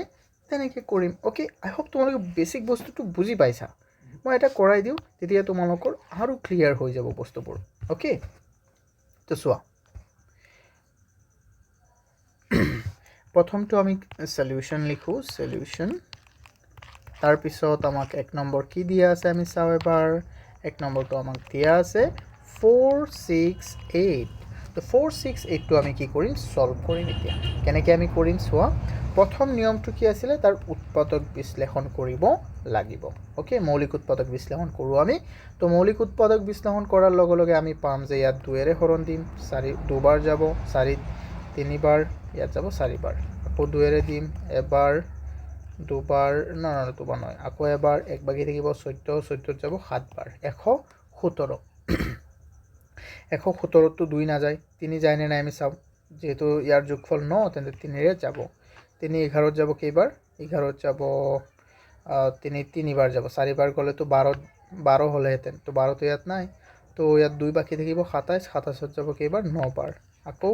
3 এৰে দিম এটো যাব 13 বাৰ কেইবাৰ 13 বাৰ তো ইয়াৰ পৰা আমি পালো যে 468 মানে কি হয় ষ্টুডেন্টস 468 মানে হৈ গ'ল আমাৰ 2 into 2 into 3 into 3 into কিমান 13 তো এতিয়া আমি সাম ষ্টুডেন্টস এই ক্ষেত্ৰত আমি এইটো বস্তুটো চাও যে যেহেতু ইয়াত আমাক দিয়া আছে 4 ইয়াত 2 into 2 3 into 3 আৰু 13 দিয়া আছে তো এই ক্ষেত্ৰত আমি কি কৰিম যদি ইয়াৰ লগত আমি এই তিনিটো যদি আমাক পূৰণ কৰাৰ কথা ক'লেহেঁতেন ইয়াত যেহেতু হৰণ কৈছে আটাইতকৈ সৰু কি হৰণ কৰিলে এইটো পূৰ্ণবৰ্গ হ'ব তো ইয়াত হৰণৰ কথা কৈছে তো হৰণ কৰা মানে কি নাইকা কৰি দিয়া বস্তুবোৰ পূৰণ কৰা মানে কি তাত আকৌ গুণ হোৱা পূৰণ কৰা ক'লে আমি ইফালে 13 পূৰণ কৰিলোহেঁতেন এইফালে আকৌ এটা 13 পূৰণ কৰিলোহেঁতেন এইফালে এটা 13 পূৰণ কৰিলোহেঁতেন কিন্তু ইয়াত যেহেতু হৰণ কৈছে তো এইফালে আমি এটা 2 দিব লাগিব এনেকে আকৌ এইফালে এটা 2 দিব লাগিব তো এনেকে দিলেতো নহ'ব মই বুজাই দিম ঠিক আছে চোৱা তো আমি কেনেকৈ দিম চাবা হ্যাঁ তো আমি ইয়াত লিখিম এতেকে বা এতিয়া আগৰ নিচিনাই লিখোঁ যাতে তোমালোকৰ কোনো প্ৰব্লেম নহয় এতিয়া মোৰ আখৰবোৰ আই হোপ তোমালোকে ধৰি আছা হয়নে আখৰনো কি আৰু মেথছত তো এতিয়া চোৱা 4 6 8 মানে আমাৰ লক্ষ্য কাক নাইকিয়া কৰা এই 13ক তো এই 13ক নাইকিয়া কৰিলে এইফালেও আমি 13ৰে হৰণ দিব লাগিব আৰু এইফালে 2 আছে দুটা 3 আছে কেইটা দুটা আকৌ এইফালেও আমি কি কৰিব লাগিব ষ্টুডেণ্টছ এইফালেও আমি 13ৰে হৰণ দিব লাগিব মই এইটো ৰঙা কালাৰে দি দিছোঁ যাতে বুজা আকৌ ক'ব যে স্যাৰ আপুনি ব্ৰেকেট কিয় দিছে যদি মই ব্ৰেকেট নিদিওঁ এই 13টো অকল এই 3ৰ লগত হৰণ কৰা বুজাব তো সেইকাৰণে মই ব্ৰেকেট দিছোঁ আই হোপ তোমালোকে বস্তুবোৰ বুজি পাইছা হয়নে মই কিয় দিছোঁ তো এতিয়া চোৱা এতিয়া মই লিখি দিম তো ষ্টুডেণ্টছ চোৱা মই ইয়াত কি লিখিছোঁ যে যেহেতু ইয়াত মই 13ৰে হৰণ কৰিছোঁ তো মই সেইকাৰণে লিখিছোঁ 4 6 8ক 13ৰে হৰণ কৰিলে মানে ইয়াত কৰিলে লিখা তেতিয়া ভাল হ'ব কৰিলে এটা পূৰ্ণ বৰ্গ সংখ্যা হ'ব সিম্পল হয়নে নহয় কোৱা সেইটো নিচিনা একেই নহয় জানো তাত মানে আমি কি কৰিছোঁ পূৰণ কৰিছোঁ এক্সট্ৰা যিটো আছে ইয়াত আমি কি কৰিছোঁ জাষ্ট হৰণ কৰিছোঁ হয়নে নহয় তো আই হোপ তোমালোকে বস্তুবোৰ বুজি পাইছা বহুতেই সহজ হয়নে নহয় কোৱা এইটো বহুতেই সহজ হয় হয়নে এইটো বহুতেই সহজ হয় আই হোপ তোমালোকে এইটো বুজি পাইছা চোৱা কিবা নুবুজিলে মোক ক'বা হে বিকজ তোমালোকে যদি কমেণ্ট কৰি ক'বা তেতিয়া মই চাম আৰু চেষ্টা কৰি চাম যাতে আৰু মই ইয়াত কিবা পইণ্ট এড কৰিব পাৰোঁ নেকি এতিয়া চাওঁ আমি নেক্সট কুৱেশ্যন 1584 ইয়াত আমাৰ কি আছে 1584 চ' ইয়াত আমি চাওঁ ইয়াত আমি কৰিম এতিয়া 1584ক আমি উৎপাদক বিশ্লেষণ কৰোঁ 1584 তো এতিয়া 3ৰে দিম নে 2ৰে দিম যেহেতু ইয়াত 2 আছে হয়নে নহয় 4 আছে তো 4 যুগ্ম 2ৰে দিলে ইয়াত যাব কেইবাৰ 7 বাৰ 2ৰে দিলে ইয়াত কেইবাৰ যাব 7 বাৰ তাৰপিছত ইয়াত 1 বাকী থাকিব 16 হৈ গ'ল তাৰপিছত 16ত যাব কেইবাৰ 8 বাৰ না ইয়াত কিমান বাকী থাকিব 18 হৈ গ'লে 18ত থাকিব 9 বাৰ আকৌ 2ত যাব 4ত যাব কেইবাৰ 2 বাৰ মই উল্টাকৈ কৈ আছোঁ হয়নে ওকে তাৰপিছত চোৱাচোন ষ্টুডেণ্টছ তাৰপিছত আমি কি কৰিব পাৰোঁ আকৌ 2ৰে দিওঁ 7ত যাব 3 বাৰ আকৌ ইয়াত যাব কেইবাৰ 8 বাৰ 1 বাকী থাকিছে 9 19ত যাব 9 বাৰ মানে 18ত যাব তাৰপিছত 1 বাকী থাকিল 6 তো 396 তাৰপিছত আকৌ 2ৰে দিয়া ইয়াত কিমান হৈ যাব ইয়াত যাব এবাৰ 1 বাকী থাকিল 19ত নাযায় 18ত যাব 9 বাৰ আকৌ কিমান বাকী থাকিল 16ত যাব কেইবাৰ 8 বাৰ আকৌ 2ৰে দিয়া হৰণ আকৌ 2ৰে দিলে 1ত নাযায় 19ত যাব কেইবাৰ 9 বাৰ 1 বাকী থাকি গ'ল 18তো যাব কেইবাৰ 9 বাৰ আকৌ কিহেৰে দিয়া এতিয়া 3ৰে দিয়া 3 ইয়াত যাব 3 বাৰ আকৌ 3ৰে দিয়া ইয়াত যাব 11 বাৰ তো ইয়াৰ পৰা আমি কি পালোঁ যে 1584 মানে হৈ গ'ল আমাৰ 2 কেইটা আছে ইয়াত 4টা 2 পূৰণ 2 আকৌ 3 কেইটা আছে 3 আছে 3টা 3 আছে 2টা 3 2টা আছে আৰু 11 কেইটা আছে এটা তো ইয়াত তোমালোকে কোৱাচোন আমি কোনটো বস্তু কৰিম চোৱা ইয়াত এক্সট্ৰা কি আছে আমি সেইটো চাম এক্সট্ৰা ইয়াত আছে এটা 11 কাৰণ এইটো মিলিছে এটা জোৰ এইটো এটা জোৰ মিলি গ'ল এইটো এটা জোৰ মিলি গ'ল কিন্তু এই 11টো বাৰু জোৰ মিলিছেনে ক'ৰবাত নাই তো ইয়াক আমি ডিসএপিয়াৰ কৰিম তো ডিসএপিয়াৰটো কেনেকৈ কৰিম হৰণ কৰি দিম কিহেৰে 11ৰে হৰণ কৰি দিম যেটো আছে হেতুৰে হৰণ কৰিম হয়নে নহয় যেটো আছে হেতুৰে হৰণ কৰিম যেহেতু ইয়াত 11 আমি নাইকিয়া কৰিব লাগে যদি ধৰি লোৱা মই লিখিলোঁ এটা বস্তু যে 2 * 11 তো ইয়াক যদি আমি 11ৰে হৰণ কৰোঁ 11 কাটি যাব অকল 2 থাকিব তো যেটো আমি নাইকিয়া কৰিব লাগে হেতুৰে হৰণ কৰিব লাগিব তো আমি কি কৰিম আমি লিখিম ইয়াত এতিয়া আমি কি কৰিম এই যে 1584 ইয়াকো আমি হৰণ কৰিম 11ৰে মানে মই লাগিলে এইটো ৰঙা চিনাৰ এইটো কালাৰে দেখুৱাই দিওঁ 11ৰে হৰণ কৰিলোঁ আকৌ আমি কি কৰিম এই যে 2 আছে কেইটা আমাৰ 4টা 2 * 2 আকৌ ইয়াত আছে 3 কেইটা 2টা 3 আছে 2টা আকৌ ইয়াক আমি কিহেৰে হৰণ কৰিম ইয়াত যে 11টো আছে সেইটোকো আমি কিহেৰে হৰণ কৰিম এই গোটেইটোক মানে বুজি পাইছানে ইয়াত তোমালোকে মই ইয়াত 13টো দিয়া নাছিলোঁ ন ষ্টুডেণ্টছ মাই গছ চোৱা ইয়াত মই 13টো দিব লাগিছিল চ' ছেড চোৱা ইয়াত মই 13টো দিব লাগিছিল মই কিয় দিয়া নাই কাৰণ হৰণ কৰিলেহে তাৰ পিছতহে যাব বুজি পাইছানে বস্তুটো চ' ছেড অ'কে ইটছ চোৱা সেইকাৰণে ইয়াত আমি ইয়াক আকৌ কি দিম হৰণ কৰিম ইয়াত 13ৰে আমি হৰণ কৰি দিম 13ৰে হৰণ কৰি দিলোঁ এতিয়া হৈ গ'ল আমাৰ আনচাৰটো তো আমি কি ক'ম যে এই অংকটোক মানে চোৱা মই 13 কিয় 11ৰে হৰণ কৰিম মই বহুত সময় ধৰি ক্লাছ কৰাই আছোঁ মাই গছ চোৱা অ'কে তো এতিয়া আমি কি কৰিম ষ্টুডেণ্টছ বহুতেই ইজি হয়নে নহয় কোৱা তো ইয়াৰ পৰা আমি পালোঁ যিহেতু ইয়াত 11 এটা বেছি আছে তেন্তে 1584ৰ লগত যদি আমি 11ৰে হৰণ কৰি দিওঁ তেন্তে এইটো এটা কি পাম আমি তাৰ পূৰ্ণবৰ্গ সংখ্যা পাই যাম অ'কে তো আমি সেইটো লিখি দিওঁ তো ষ্টুডেণ্টছ চোৱাচোন এতিয়া আমাৰ এইটো হৈ গ'লে নাই কোৱা ইয়াত আমাৰ এই যে 1584ক আমি লিখিলোঁ যে 1584ক 11ৰে হৰণ কৰিলে এটা পূৰ্ণবৰ্গ সংখ্যা হ'ব হয়নে আই হোপ তোমালোকে এইটো বুজি পাইছা বহুত ধুনীয়াকৈ হয়নে নহয় কোৱা এইটো বুজি পাবই লাগিব বহুত সহজ বস্তু তো আমি সহজ বস্তুবোৰ যদি ইমান দেৰি কৰোঁ বুজোতে হয়তো নহ'ব হয়নে নহয় কোৱা তো আমি লাহে লাহে বুজিব লাগিব ঠিক মানে চোৱা তোমালোকে যেনেকৈ বুজা মানে বুজিব লাগিবই আৰু অ'কে কাৰণ ইমান মানে পইণ্ট হিচাপে মই কৈ দিছোঁ বস্তুবোৰ য'ত নেকি তোমালোকৰ নুবুজাৰ কোনো স্ক'পেই নাথাকে ঠিক আছে তো মই কি কৰোঁ ইয়াক মই অকণ সৰু কৰি ইয়াত থৈ দিওঁ তাৰপিছৰটো মই চাওঁ ইয়াৰ পিছত চোৱা ষ্টুডেণ্টছ আমাৰ আছে কেই নম্বৰটো ইয়াত আছে আমাৰ 3 নম্বৰটো চোৱা 3 নম্বৰটো কি দিয়া আছে 2 6 4 5 তো 4 5 দিয়া আছে তো এতিয়া আমি কি কৰিম এই 2 6 4 5ৰ আমি উৎপাদক বিশ্লেষণ কৰিম তো 2 কিমান আছে 2 6 4 5ৰ উৎপাদক বিশ্লেষণ যেহেতু 5 আছে শেষত তো আমি কিহেৰে হৰণ দিম 5এৰে 5 25ত কেইবাৰ যাব 5 বাৰ 1 বাগি থাকিল 14ত নাযায় ইয়াত যাব 2 বাৰ 4 বাগি থাকিল 4 হৈ গ'ল 45ত যাব 9 বাৰ আকৌ আমি কিহেৰে দিম এতিয়া চাবা বস্তুটো এই যে 5 to 9 এই 5 to 9টো যে কিহৰ বৰ্গ জানানে তোমালোক 23ৰ বৰ্গ আৰু 23 এটা কি সংখ্যা 23 এটা তোমাৰ মৌলিক সংখ্যা তো ইয়াত আমি আৰু কোনো হৰণেই নাযায় তো সেইকাৰণে ইয়াত অকল তোমালোকে 23ৰেই হৰণ দিব লাগিব তো এইটো 23ৰেই হৰণ দিয়া তেন্তে 23 কেইবাৰ যাব 23 বাৰেই যাব সেইকাৰণে বৰ্গবোৰ শিকিব লাগে বেছি বৰ্গ শিকিলে তোমালোকৰ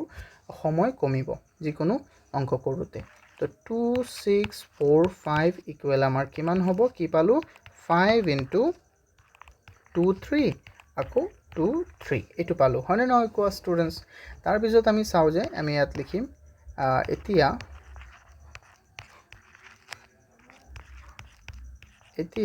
আমি ইয়াত কি পালোঁ এতিয়া আমি ইয়াত লিখিব পাৰিম যে ইয়াত যিহেতু ইয়াত এটা এক্সট্ৰা বস্তু আছেনে নাই কোৱা 5 এই 5টোহে নাইকিয়া কৰিব লাগে এই 23টো জোৰ হিচাপে আছেই তো আমি 5টো নাইকিয়া কৰিলে ইফালে আমি 5 হৰণ দিম আৰু এইফালেও আমি 5 হৰণ দিম হয়নে নহয় আমাৰ এইটোতো নিয়ম আছিলে মই যে কৈছিলোঁ তো আমি এইটো নিয়মেই কৰিম তেতিয়া আমি কি কৰিম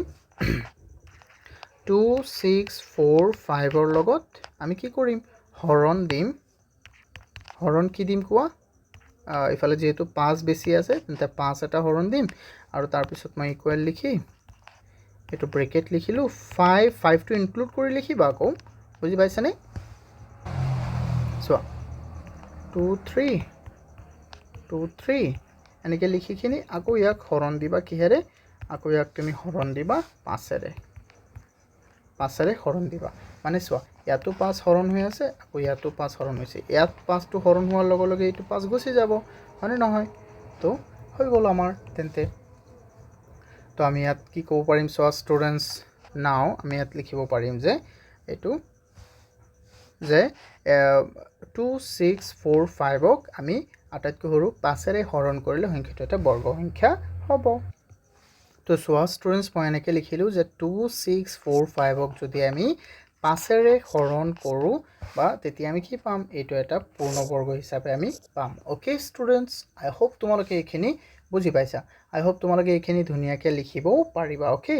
তাৰপিছত চোৱাচোন ষ্টুডেণ্টছ তাৰপিছত আমাৰ ৰ'ল যে 1620 আই থিংক এইটো তোমালোকে নিজে কৰিলেই বেছি ভাল হ'ব হয়নে বাৰু নিজে কৰিবা তোমালোকে ঠিক আছে ষ্টুডেণ্টছ নিজে কৰিবা এইটো থাকিল তোমালোকৰ হোমৱৰ্ক ষ্টুডেণ্টছ এতিয়া আমি চাওঁ আমাৰ নেক্সট কুৱেশ্যনটো এই কুৱেশ্যনটো হ'ল আমাৰ কুৱেশ্যন 7 ইয়াত আমাক কৈছে তলৰ দশমিক সংখ্যাবোৰৰ বৰ্গমূল নিৰ্ণয় কৰা তো আমি এই সংখ্যাবোৰৰ বৰ্গমূল আমি কেনেকৈ নিৰ্ণয় কৰোঁ তো আমি সেইটো অকণমান চাম প্ৰথমে ঠিক আছে ষ্টুডেণ্টছ তো মই তোমালোকক বেছিক অকণমান কৈ দিওঁ প্ৰথমে হয়নে নহয় চোৱা বেছিকটো তোমালোকে জানিব লাগিব প্ৰথমে তো দশমিকত থকা চোৱা দশমিকত নাথাকিলে আমি কেনেকৈ হৰণ পদ্ধতিৰে আমি বৰ্গমূলবোৰ ওলাওঁ তো সেইবোৰ তোমালোকে প্ৰথমে চোৱা যেনেকৈ ধৰি লোৱা ইয়াত আমি এটা সংখ্যা ল'লোঁ যে 625 যদি ইয়াৰ তুমি বৰ্গমূল উলিয়াব বিচাৰা এইটো এটা বৰ্গ সংখ্যা হে 25ৰ বৰ্গ 625 তেতিয়া আমি কেনেকৈ ওলাম প্ৰথমে আমি দশমিক নথকাটো জানিব লাগিব তাৰ পিছতহে আমি দশমিক থকাটো শিকিলে আমাৰ বেছি ইজি হ'ব মানে দশমিক থকাটো তাৰ পিছতহে আমি ভালদৰে বুজিব পাৰিম তো ইয়াত চোৱাচোন অকণমান ইয়াত 6 to 5 প্ৰথমে ইয়াকনো আমি এনেকৈ ভাগ কৰিম ধৰি লোৱা যদি 3টা থাকে তেন্তে প্ৰথমে এটা তাৰ পিছত কেইটা দুটা যদি ধৰি লোৱা 4টা থাকে তেন্তে প্ৰথমে দুটা কিয় কাটি গ'ল এইটো প্ৰথমে দুটা চোৱা প্ৰথমে দুটা তাৰ পিছত দুটা যদি ধৰি লোৱা তোমাৰ 5টা থাকে তেন্তে প্ৰথমে এটা তাৰ পিছত দুটা তাৰ পিছত দুটা এনেকৈ মই বুজাই দি আছোঁ মই তোমালোকক প্ৰথমে চোৱা তো ইয়াত আমি এটা এনেকৈ ভাগ কৰিম আৰু দুটা তো এই যে প্ৰথম যে এটা অংক আছে আমাৰ প্ৰথম যিটো ডিজিট আছে এইটো কি আছে আমাৰ 6 তো এনেকুৱা এটা সংখ্যা তুমি উলিওৱা যিটো সংখ্যাক বৰ্গ কৰিলে হয়তো 6 হ'ব নহ'লে তাৰ একেবাৰে ওচৰত হ'ব নিচেই ওচৰত বেছিৰ ওচৰত নহয় যেনেকৈ চাবা 3ৰ ওচৰত কি আছে 2ও আছে আৰু 5ও আছে এই ক্ষেত্ৰত চোৱা ইও ওচৰত আছে যদি আমি এনেকৈ কওঁ যে এইফালে 1 আকৌ ইফালে হ'ল 6 তো কোন আছে ওচৰত যদি ডাঙৰৰ ফালে 5 ওচৰত আছে সৰুৰ ফালে কোন ওচৰত আছে 2 অ'কে মই যদি এনেকৈ 4 ল'লোঁ 5 ল'লোঁ এতিয়া 3ৰ 4 ওচৰত আছে কোন আছে 2ও ওচৰত আছে কিন্তু বেছি মানে নিচেই ওচৰত কোন আছে মানে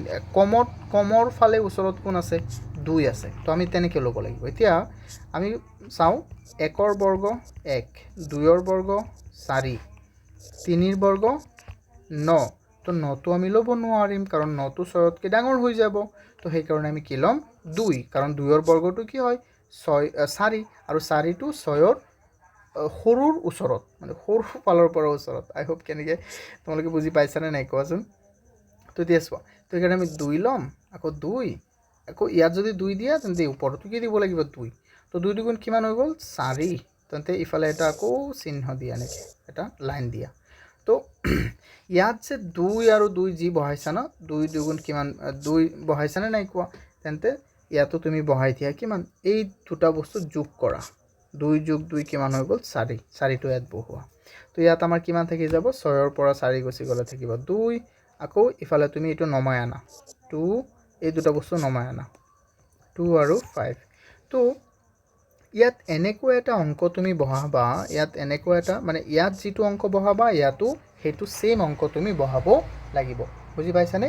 ইয়াত যিটো বহোৱা তাতো সেম সেইটোই বহাব লাগিব তেন্তে আমি কি কৰিম ইয়াত যদি মই 1 বহাওঁ তেন্তে ইয়াতো 1 বহাব লাগিব আকৌ এই দুটা কি হ'ব পূৰণ হ'ব এবাৰ ইয়াৰ লগত পূৰণ হ'ব 1 1 গুণ 1 ইয়াত বহিব আকৌ মানে মই বস্তুটো আগতে বুজাই দিওঁ তোমালোকে এতিয়া এইটো নহয় এনেকুৱা আচলতে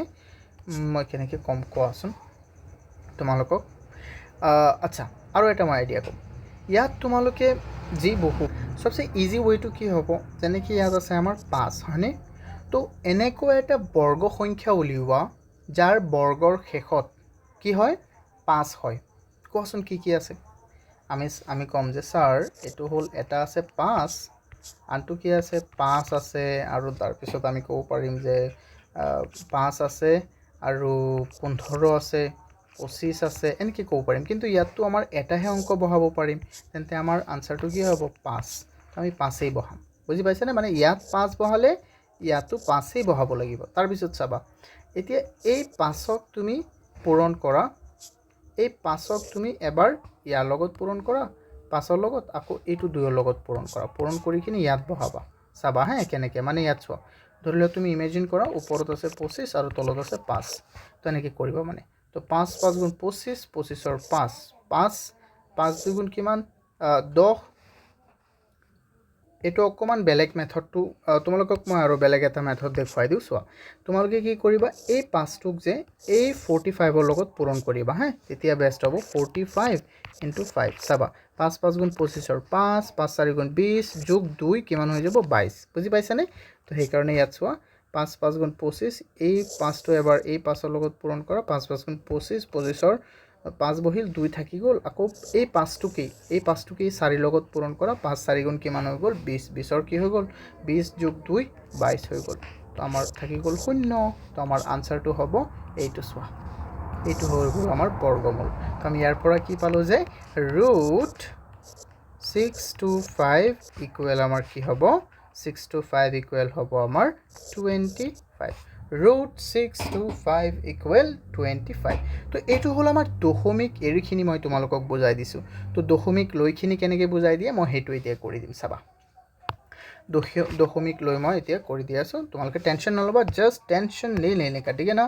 টেনশ্যন যদি লোৱা তেন্তে আৰু বুজি নাপাবা তো সেইকাৰণে প্লিজ টেনশ্যন নল'বা তো বস্তুবোৰ ধুনীয়াকৈ অকণমান চোৱা তাৰপিছত মোক সুধিবা যিকোনো কুৱেশ্যনছ আহিব মনত লগে লগে সুধি দিবা এতিয়া চোৱা 1 নম্বৰটো মই সলভ কৰোঁ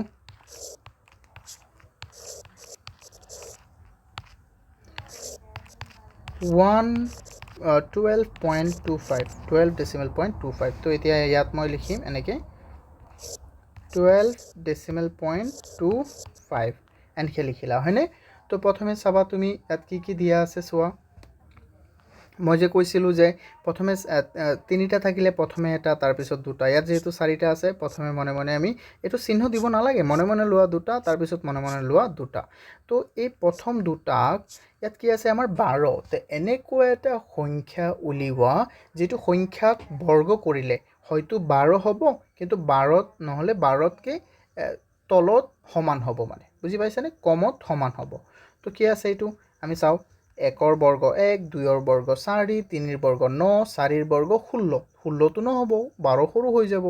তো 9 ল'ব 9 হ'ব 9 মানে কি 3 3ৰ বৰ্গ 9 তেন্তে আমি ইয়াত 3 বহাম ইয়াত 3 বহালে ইয়াতো ওপৰতো 3 দিব লাগিব 3 3 গুণ 9 তাৰপিছত কি থাকি যাব কোৱা তাৰপিছত আমাৰ থাকি যাব যেহেতু ইয়াত 2 ঘৰ আছে ন তেন্তে আমি 1 ঘৰ পিছত ইয়াত দশমিকটো দিব পাৰিম বুজি পাইছানে যেহেতু ইয়াত 2 ঘৰ পিছত আছে তেন্তে ইয়াত আমি 1 ঘৰ পিছত দি দিছোঁ দশমিকটো তাৰপিছত চোৱা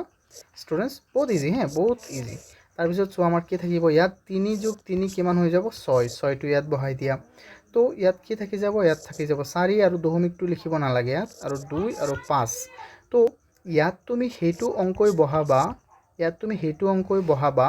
যিটো অংকৰ শেষৰ ঘৰত কি থাকে 5 যিটো অংকৰ বৰ্গৰ একক স্থানত কি থাকে 5 তো আমি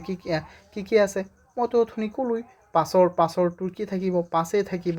5 থাকিব 15 থাকিব 25 কিন্তু ইয়াত যেহেতু এটা অংকৰ ঘৰ বহাব পাৰিম সেই কাৰণে 5 দিম তো ইয়াত 5 দিলে তুমি ইয়াতো 5 দিব লাগিব আকৌ এই 5টোক আকৌ তুমি 65ৰ সৈতে পূৰণ কৰিব লাগিব তো আমি চাও মিলাব লাগিব মানে 65ক যেতিয়া তুমি 5ৰ লগত পূৰণ কৰিবা 5 5 গুণ কিমান হৈ যাব 25 25ৰ কিমান 5 2 থাকিল 5 গুণ 30 আৰু হৈ যাব 32 হয়নে নহয় ইয়াত হ'ব তোমাৰ 4 হয়নে নহয় তো ইয়াত হৈ যাব 32 তো চোৱা তো এইটো মিলি গ'ল তো সেইকাৰণে 5 পূৰণ 5 25 25ৰ 5 5 পূৰণ 6 30 30 আৰু ইফালে থাকিল 2 হৈ গ'ল আমাৰ 32 তো আমাৰ শূন্য থাকি গ'ল তো এইটো হৈ গ'ল আমাৰ আনসাৰ বুজি পাইছানে তো মই একেবাৰে সেইকাৰণে মই সৰুকৈ বুজাই দিছোঁ যাতে তোমালোকৰ একো প্ৰব্লেম নহয় তো এইকাৰণে এনেকৈ লিখিবা therefore √12.25 ইকুৱেল কিমান হৈ যাব 3.5 ওকে আই হোপ তোমালোকে বস্তুবোৰ বুজি পাইছা ধুনীয়াকৈ যদি কিবা প্ৰব্লেম হয় তেন্তে মোক ক'বা এতিয়া চোৱা ষ্টুডেন্টস আমি চাম এতিয়া নেক্সট আমাৰ যেটো আছে এটো হল আমাৰ 2 নম্বৰটো মই লিখো ইয়াত কমান 24.01 24.01 তো এটা মই লিখি আছো তোমালোকে ধুনীয়াকৈ চোৱা এটো আমি কেনেকৈ কৰিম সেম মেথড ব্যৱহাৰ কৰিম আৰু এটো বহুত সহজ হ্যাঁ এইবিলাক বস্তু টেনচন নলবা জাস্ট চোৱা তো প্ৰথমে মই ইয়াত ঘৰটো বনাওঁ মই এই ঘৰটো বনাওঁ মই চোৱা 24.01 তাৰপিছত চোৱা ইয়াত আমি কি কৰিব পাৰোঁ ষ্টুডেণ্টছ ইয়াত 24 আৰু 01 এইটো আমি দুটা ভাগ কৰিলোঁ 24ৰ ক্ষেত্ৰত কি হ'ব এনেকুৱা এটা সংখ্যা উলিওৱা যিটো সংখ্যাৰ বৰ্গ 24 হয়তো 24 নহ'লে তাৰ একেবাৰে ওচৰত কিন্তু এইটো কমৰ ওচৰত তো এইটো কি হ'ব 1 1 গুণ 1 1 গুণ 1 2 2 গুণ 4 3 3 গুণ 9 আৰু 4 4 গুণ 16 5 5 গুণ 25 তো 25 ক'লেতো এইটো ইয়াত আছে 24 25 ক'লে নহ'ব তো সেইকাৰণে আমি কি ক'ম 4 4 4 গুণ 16 16টো ওচৰত হ'ব টেকনিক্যালি আমাৰ কমৰ ওচৰত কি আছে তেন্তে বৰ্গ সংখ্যা এটা 4 তো ইয়াত 4 দিলে ইয়াতো 4 দিম ইফালে হৈ যাব কিমান 4 4 গুণ 16 তো আমাৰ থাকি গ'ল কিমান ষ্টুডেণ্ট কোৱা আমাৰ ইফালে থাকি গ'ল 9 হয়নে নহয় তো সৰি ইফালে থাকি গ'ল আমাৰ কিমান 8 থাকি গ'ল তো এতিয়া আমি লিখিম কি ইয়াত 8 তো ইয়াত আকৌ ইয়াত 4 যোগ 4 কিমান হৈ যাব 8 আৰু ইয়াতো থাকি গ'ল আমাৰ 8 তাৰ পিছত কি হ'ব ষ্টুডেণ্টছ কোৱাচোন তাৰ পিছত ইয়াত আমাৰ আৰু এই 0 আৰু 1ক আমি নমাই আনিলোঁ ঠিক আছে 0 আৰু 1ক আমি নমাই আনিলোঁ তো যেহেতু মই কৈছিলোঁ যে ইয়াত যেহেতু ধৰা দুটা আছে ন তো দুটা সংখ্যা আছে তো আমি ইয়াৰ পিছত দশমিক দি দিওঁ দুটা আছে তেন্তে এটাৰ পিছত দশমিক বহিব দশমিকটো মই দি দিলোঁ ইয়াত কোনো প্ৰব্লেম নাই তো ইয়াত সেই অংকটোই বহিব যেটো অংকৰ শেষত কি থাকে যেটো অংকৰ বৰ্গৰ শেষত 1 থাকে তো কাৰ বৰ্গৰ শেষত 1 থাকে কোৱাচোন কাৰ থাকে আমি জানো যে 1ৰ বৰ্গৰ শেষত 1 থাকে আৰু 9ৰ বৰ্গৰ শেষত কি থাকে 1 থাকে তেন্তে ইয়াতটো যেহেতু এটো 81 ন তেন্তে এটো কি থাকিব 1 থাকে তো ইয়াত আমাৰ দুটা অপচন আহি গ'ল অপশন কেইটা আহি গ'ল ষ্টুডেণ্টছ দুটা তো দুটাৰ পৰা আমি কোনটো বহাম তো আমি বহাই চাওঁ ইয়াত যদি 1 বহাও তেন্তে কিমান হয় আমি চাওঁ হ্যাঁ চাই লোৱা প্ৰথমে মানে বুজি লোৱা বস্তুবোৰ 1 বহালে কি হ'ব 1 পূৰণ 1 ইফালে হৈ যাব 1 1 পূৰণ 8 কিমান হৈ যাব 8 এইটো মিলাই নাই এইটো ইয়াত আছে 801 ইয়াত হৈছে 81 তো এইটো মিলা নাই তো আমাৰ এইটো ক্যান্সেল তেন্তে আমাৰ কোনটো হ'ব যেহেতু অপশন দুটা আছে দুটাৰ পৰা এটা ক্যান্সেল হলে আনটো হ'বই কিন্তু তথাপি আমি পৰীক্ষা কৰি চাওঁ হ্যাঁ চাবা ইয়াত মই 9 লিখিছো ইয়াত যদি 9 লিখা তেন্তে ইয়াতো সেম হেইটো লিখিব লাগিব 9 9 গুণ কিমান 81 কিমান 1 থাকিল আমাৰ 8 9 8 গুণ কিমান সো 9 8 গুণ কিমান হৈ যাব ষ্টুডেণ্ট 72 হয় নহয় ষ্টুডেণ্টছ 72ৰ আৰু ইফালে আছে 8 কিমান হৈ যাব 80 80 হৈ গ'ল তো মিলিছেনে নাই কোৱা ষ্টুডেণ্টছ আই হোপ তোমালোকে বস্তুবোৰ বুজি পাই আছা বহুত ইজি হয় হ্যাঁ চোৱা মিলি গ'ল বস্তুবোৰ কি হ'ল মিলি গ'ল তো সেইকাৰণে আমি ইয়াত কি লিখিম therefore আমি এনেকৈ লিখিম therefore root 24.01 ইকুৱেল হ'ব আমাৰ কিমান 4.9 4 কিমান হ'ল 9 হ'ল আই হোপ তোমালোকে বস্তুবোৰ বুজি পাইছা এইবোৰ বহুত বেসিক্স থিংস হয় আমি এইবোৰ ক্লাস 8ত পঢ়ি অহা বস্তু ঠিক আছে ষ্টুডেণ্টছ ওকে তো এতিয়া যদি এইখিনি বুজি পাইছা then we will go to the next one আমি কি কৰিম এতিয়া নেক্সট কোৱেশ্চনটো লৈ যাম এতিয়া চাও আমাৰ কি দিয়া আছে নেক্সট আমাক দিয়া আছে সো 146.41 146.41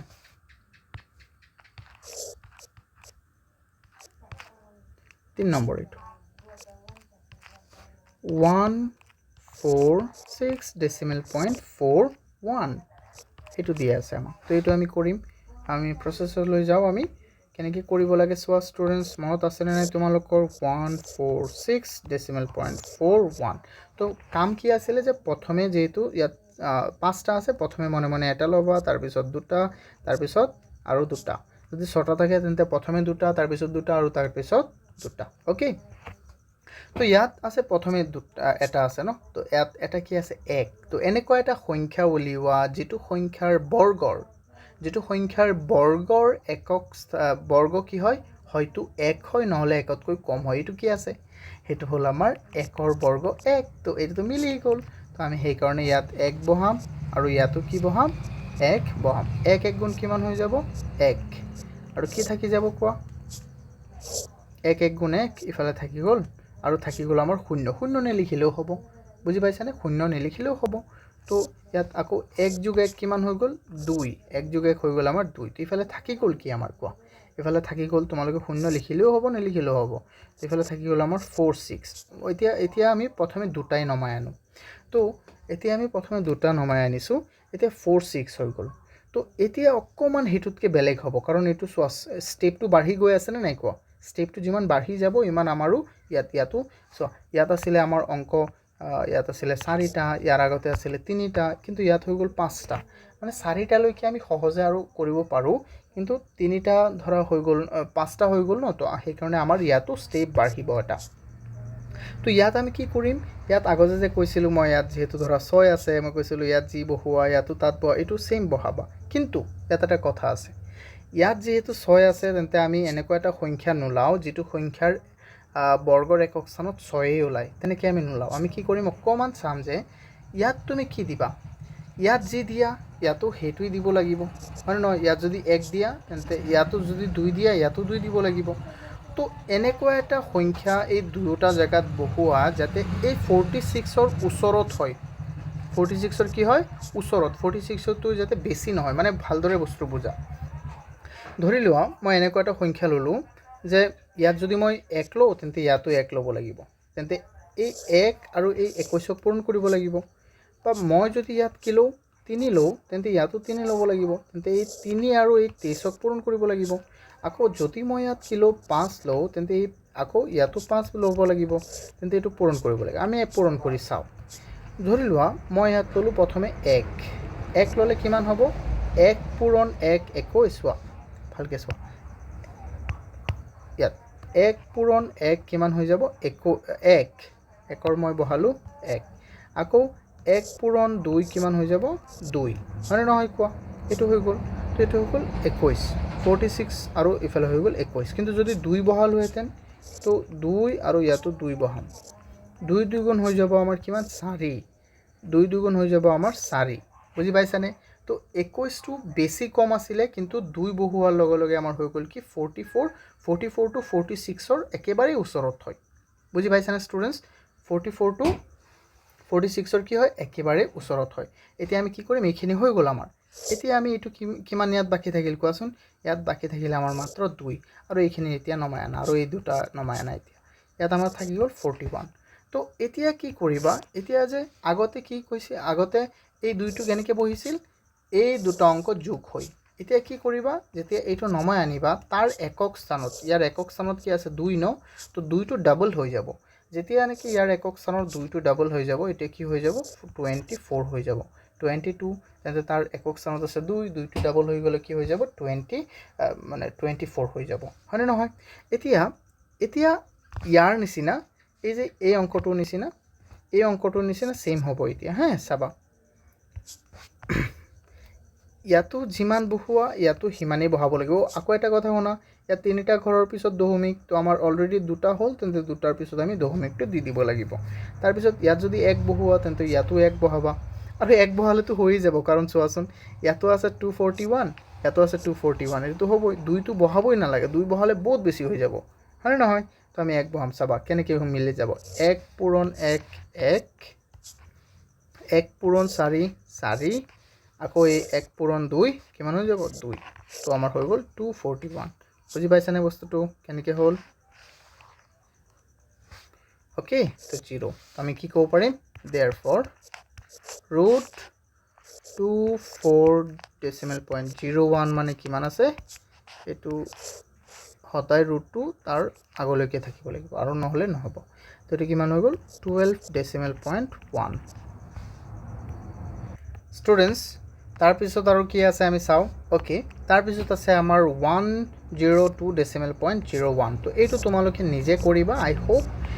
তেতিয়া তোমালোকে ভালকৈ বুজি পাবা বস্তুবোৰ। যেতিয়া নেকি নিজে কৰা ন, তেতিয়াই তোমালোকে বস্তুবোৰ ধুনীয়াকৈ বুজি পাবা। বুজি পাইছানে? সঁচাই নিজে নিজে কৰিব চেষ্টা কৰিব লাগিব কেতিয়াবা। চ' মই ইমান সহজ, ইমান মানে লাহে লাহে বুজাই আছোঁ যে এইটো এটা অনুশীলনী 2 ঘণ্টাৰ ওপৰত হৈ গ'ল। 2 ঘণ্টাৰ ওপৰত, চোৱা কি ক'বা। কিন্তু সেইটোৱেই লাগিলে আমি দেৰি হওক, কিন্তু যাতে বেষ্ট কৰি বুজোঁ। ষ্টুডেণ্টছ, এতিয়া আমি আহোঁ আমাৰ MCQ পাৰ্টটোলৈ। তো MCQ পাৰ্টটোত আমাক কি দিয়া আছে? বহুত সহজ এইবোৰ। তলৰ কোনটো সংখ্যা অযুগ্ম সংখ্যাৰ বৰ্গ? চিম্পল। এটা আমি চাম যে ইয়াত আছে 6, 6টো কেনেকৈ হয়, 6টো হ'ব 6 6 গুণ 36, হয়নে নহয়? মানে 6 আৰু 6 পূৰণ হ'লেহে 6 হয়, বা 4 আৰু 4 পূৰণ হ'লেহে কি হয়, মানে 4 আৰু 4 পূৰণ হ'লেহে 6 হয় কেতিয়াবা, আৰু কেতিয়াবা 6 আৰু 6 পূৰণ হ'লেহে 6 হয়। তো 6 আৰু 4 এই দুয়োটাই যুগ্ম, তো সেইকাৰণে এইটো নহ'ব। আৰু 9ৰ ক্ষেত্ৰত কি হয়, 9টো কেনেকৈ হ'ব, কেতিয়া কেতিয়া এটা সংখ্যাৰ এককৰ স্থানত 9 থাকে, যেতিয়া নেকি সেই বৰ্গ সংখ্যাটোৰ একক স্থানত, সেই সংখ্যাটোৰ একক স্থানত কি থাকিব, 3, হয়নে নহয়? কাৰণ 3 পূৰণ 3 কি হৈ যায়, 9 হয়নে নহয়? তেন্তে এইটো ওলাই গ'ল প্ৰথমেই 2 নম্বৰত, ইয়াত 6 আছে, তেন্তে এইটোও নহ'ব। আৰু 4ৰ ক্ষেত্ৰত কি হয়, 2 থাকিব লাগিব, 2 থাকিলেহে হ'ব 4 4 গুণ কিমান হ'ব, 2 দুগুণ কিমান হৈ যাব, 4। তো আমাৰ কাৰণে 2 নম্বৰ অপশ্যনটো হ'ল আমাৰ শুদ্ধ। এতিয়া চাওঁ আমি তলৰ কোনটোৰ একক স্থানত 1 থাকিব। অ' মাই গছ, এইটো তোমালোকে উত্তৰ নিজে নিজে কোৱা, কোনটোৰ একক স্থানত 1 থাকিব, তোমালোকে মোক কমেণ্ট কৰি ক'বা। তাৰপিছত চোৱা এইটো 18 আৰু এইটো মই প্ৰথমেই কৈ দিছিলোঁ, 18 আৰু 19ৰ 18ৰ স্কুৱেৰ আৰু 19ৰ স্কুৱেৰৰ মাজত এটা স্বাভাৱিক সংখ্যা, কেইটা স্বাভাৱিক সংখ্যা আছে এইটো আমি ক'ব লাগে। বহুত ইজি আছিলে। মই কৈছিলোঁ এটা নিয়ম যে যদি এটা সংখ্যা n আৰু আনটো সংখ্যা n+1, যদি এই দুটাক বৰ্গ কৰা, তেন্তে ইহঁতৰ পাৰ্থক্য হ'ব কি জানা, ইহঁতৰ পাৰ্থক্য কি হ'ব, 2n। তেন্তে 18 আৰু 19, তেন্তে ইয়াত 18টো হৈ যাব কি, 18টো হৈ যাব আমাৰ n, তেন্তে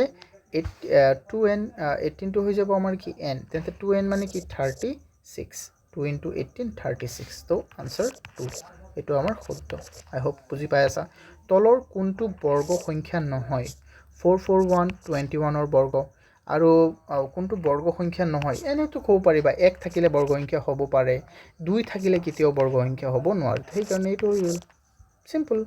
এইবিলাকতো আমি মেথড শিকাই দিছোঁ,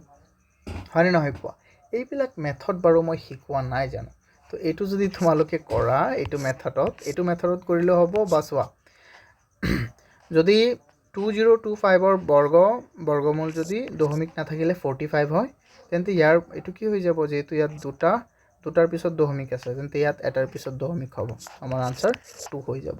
আই হোপ তোমালোকে এইটো বস্তু ধুনীয়াকৈ বুজি পাইছে। মানে যিকোনো প্ৰব্লেম হ'ব ন, মোক তোমালোকে জনাবা, okay. It's almost 1 hour and 56 minutes। তাৰপিছত আমি কি কৰিম চোৱা, এইটো ছিৰিজটো যাব, ইয়াৰ পিছৰ যিটো হ'ব তাৰপিছত আমি R2 কৰিম। তো প্লিজ তোমালোকে যদি এতিয়াও চেনেলটো ছাবস্ক্ৰাইব কৰা নাই, তেন্তে please hit the subscribe button, and thank you for today. It's over everyone.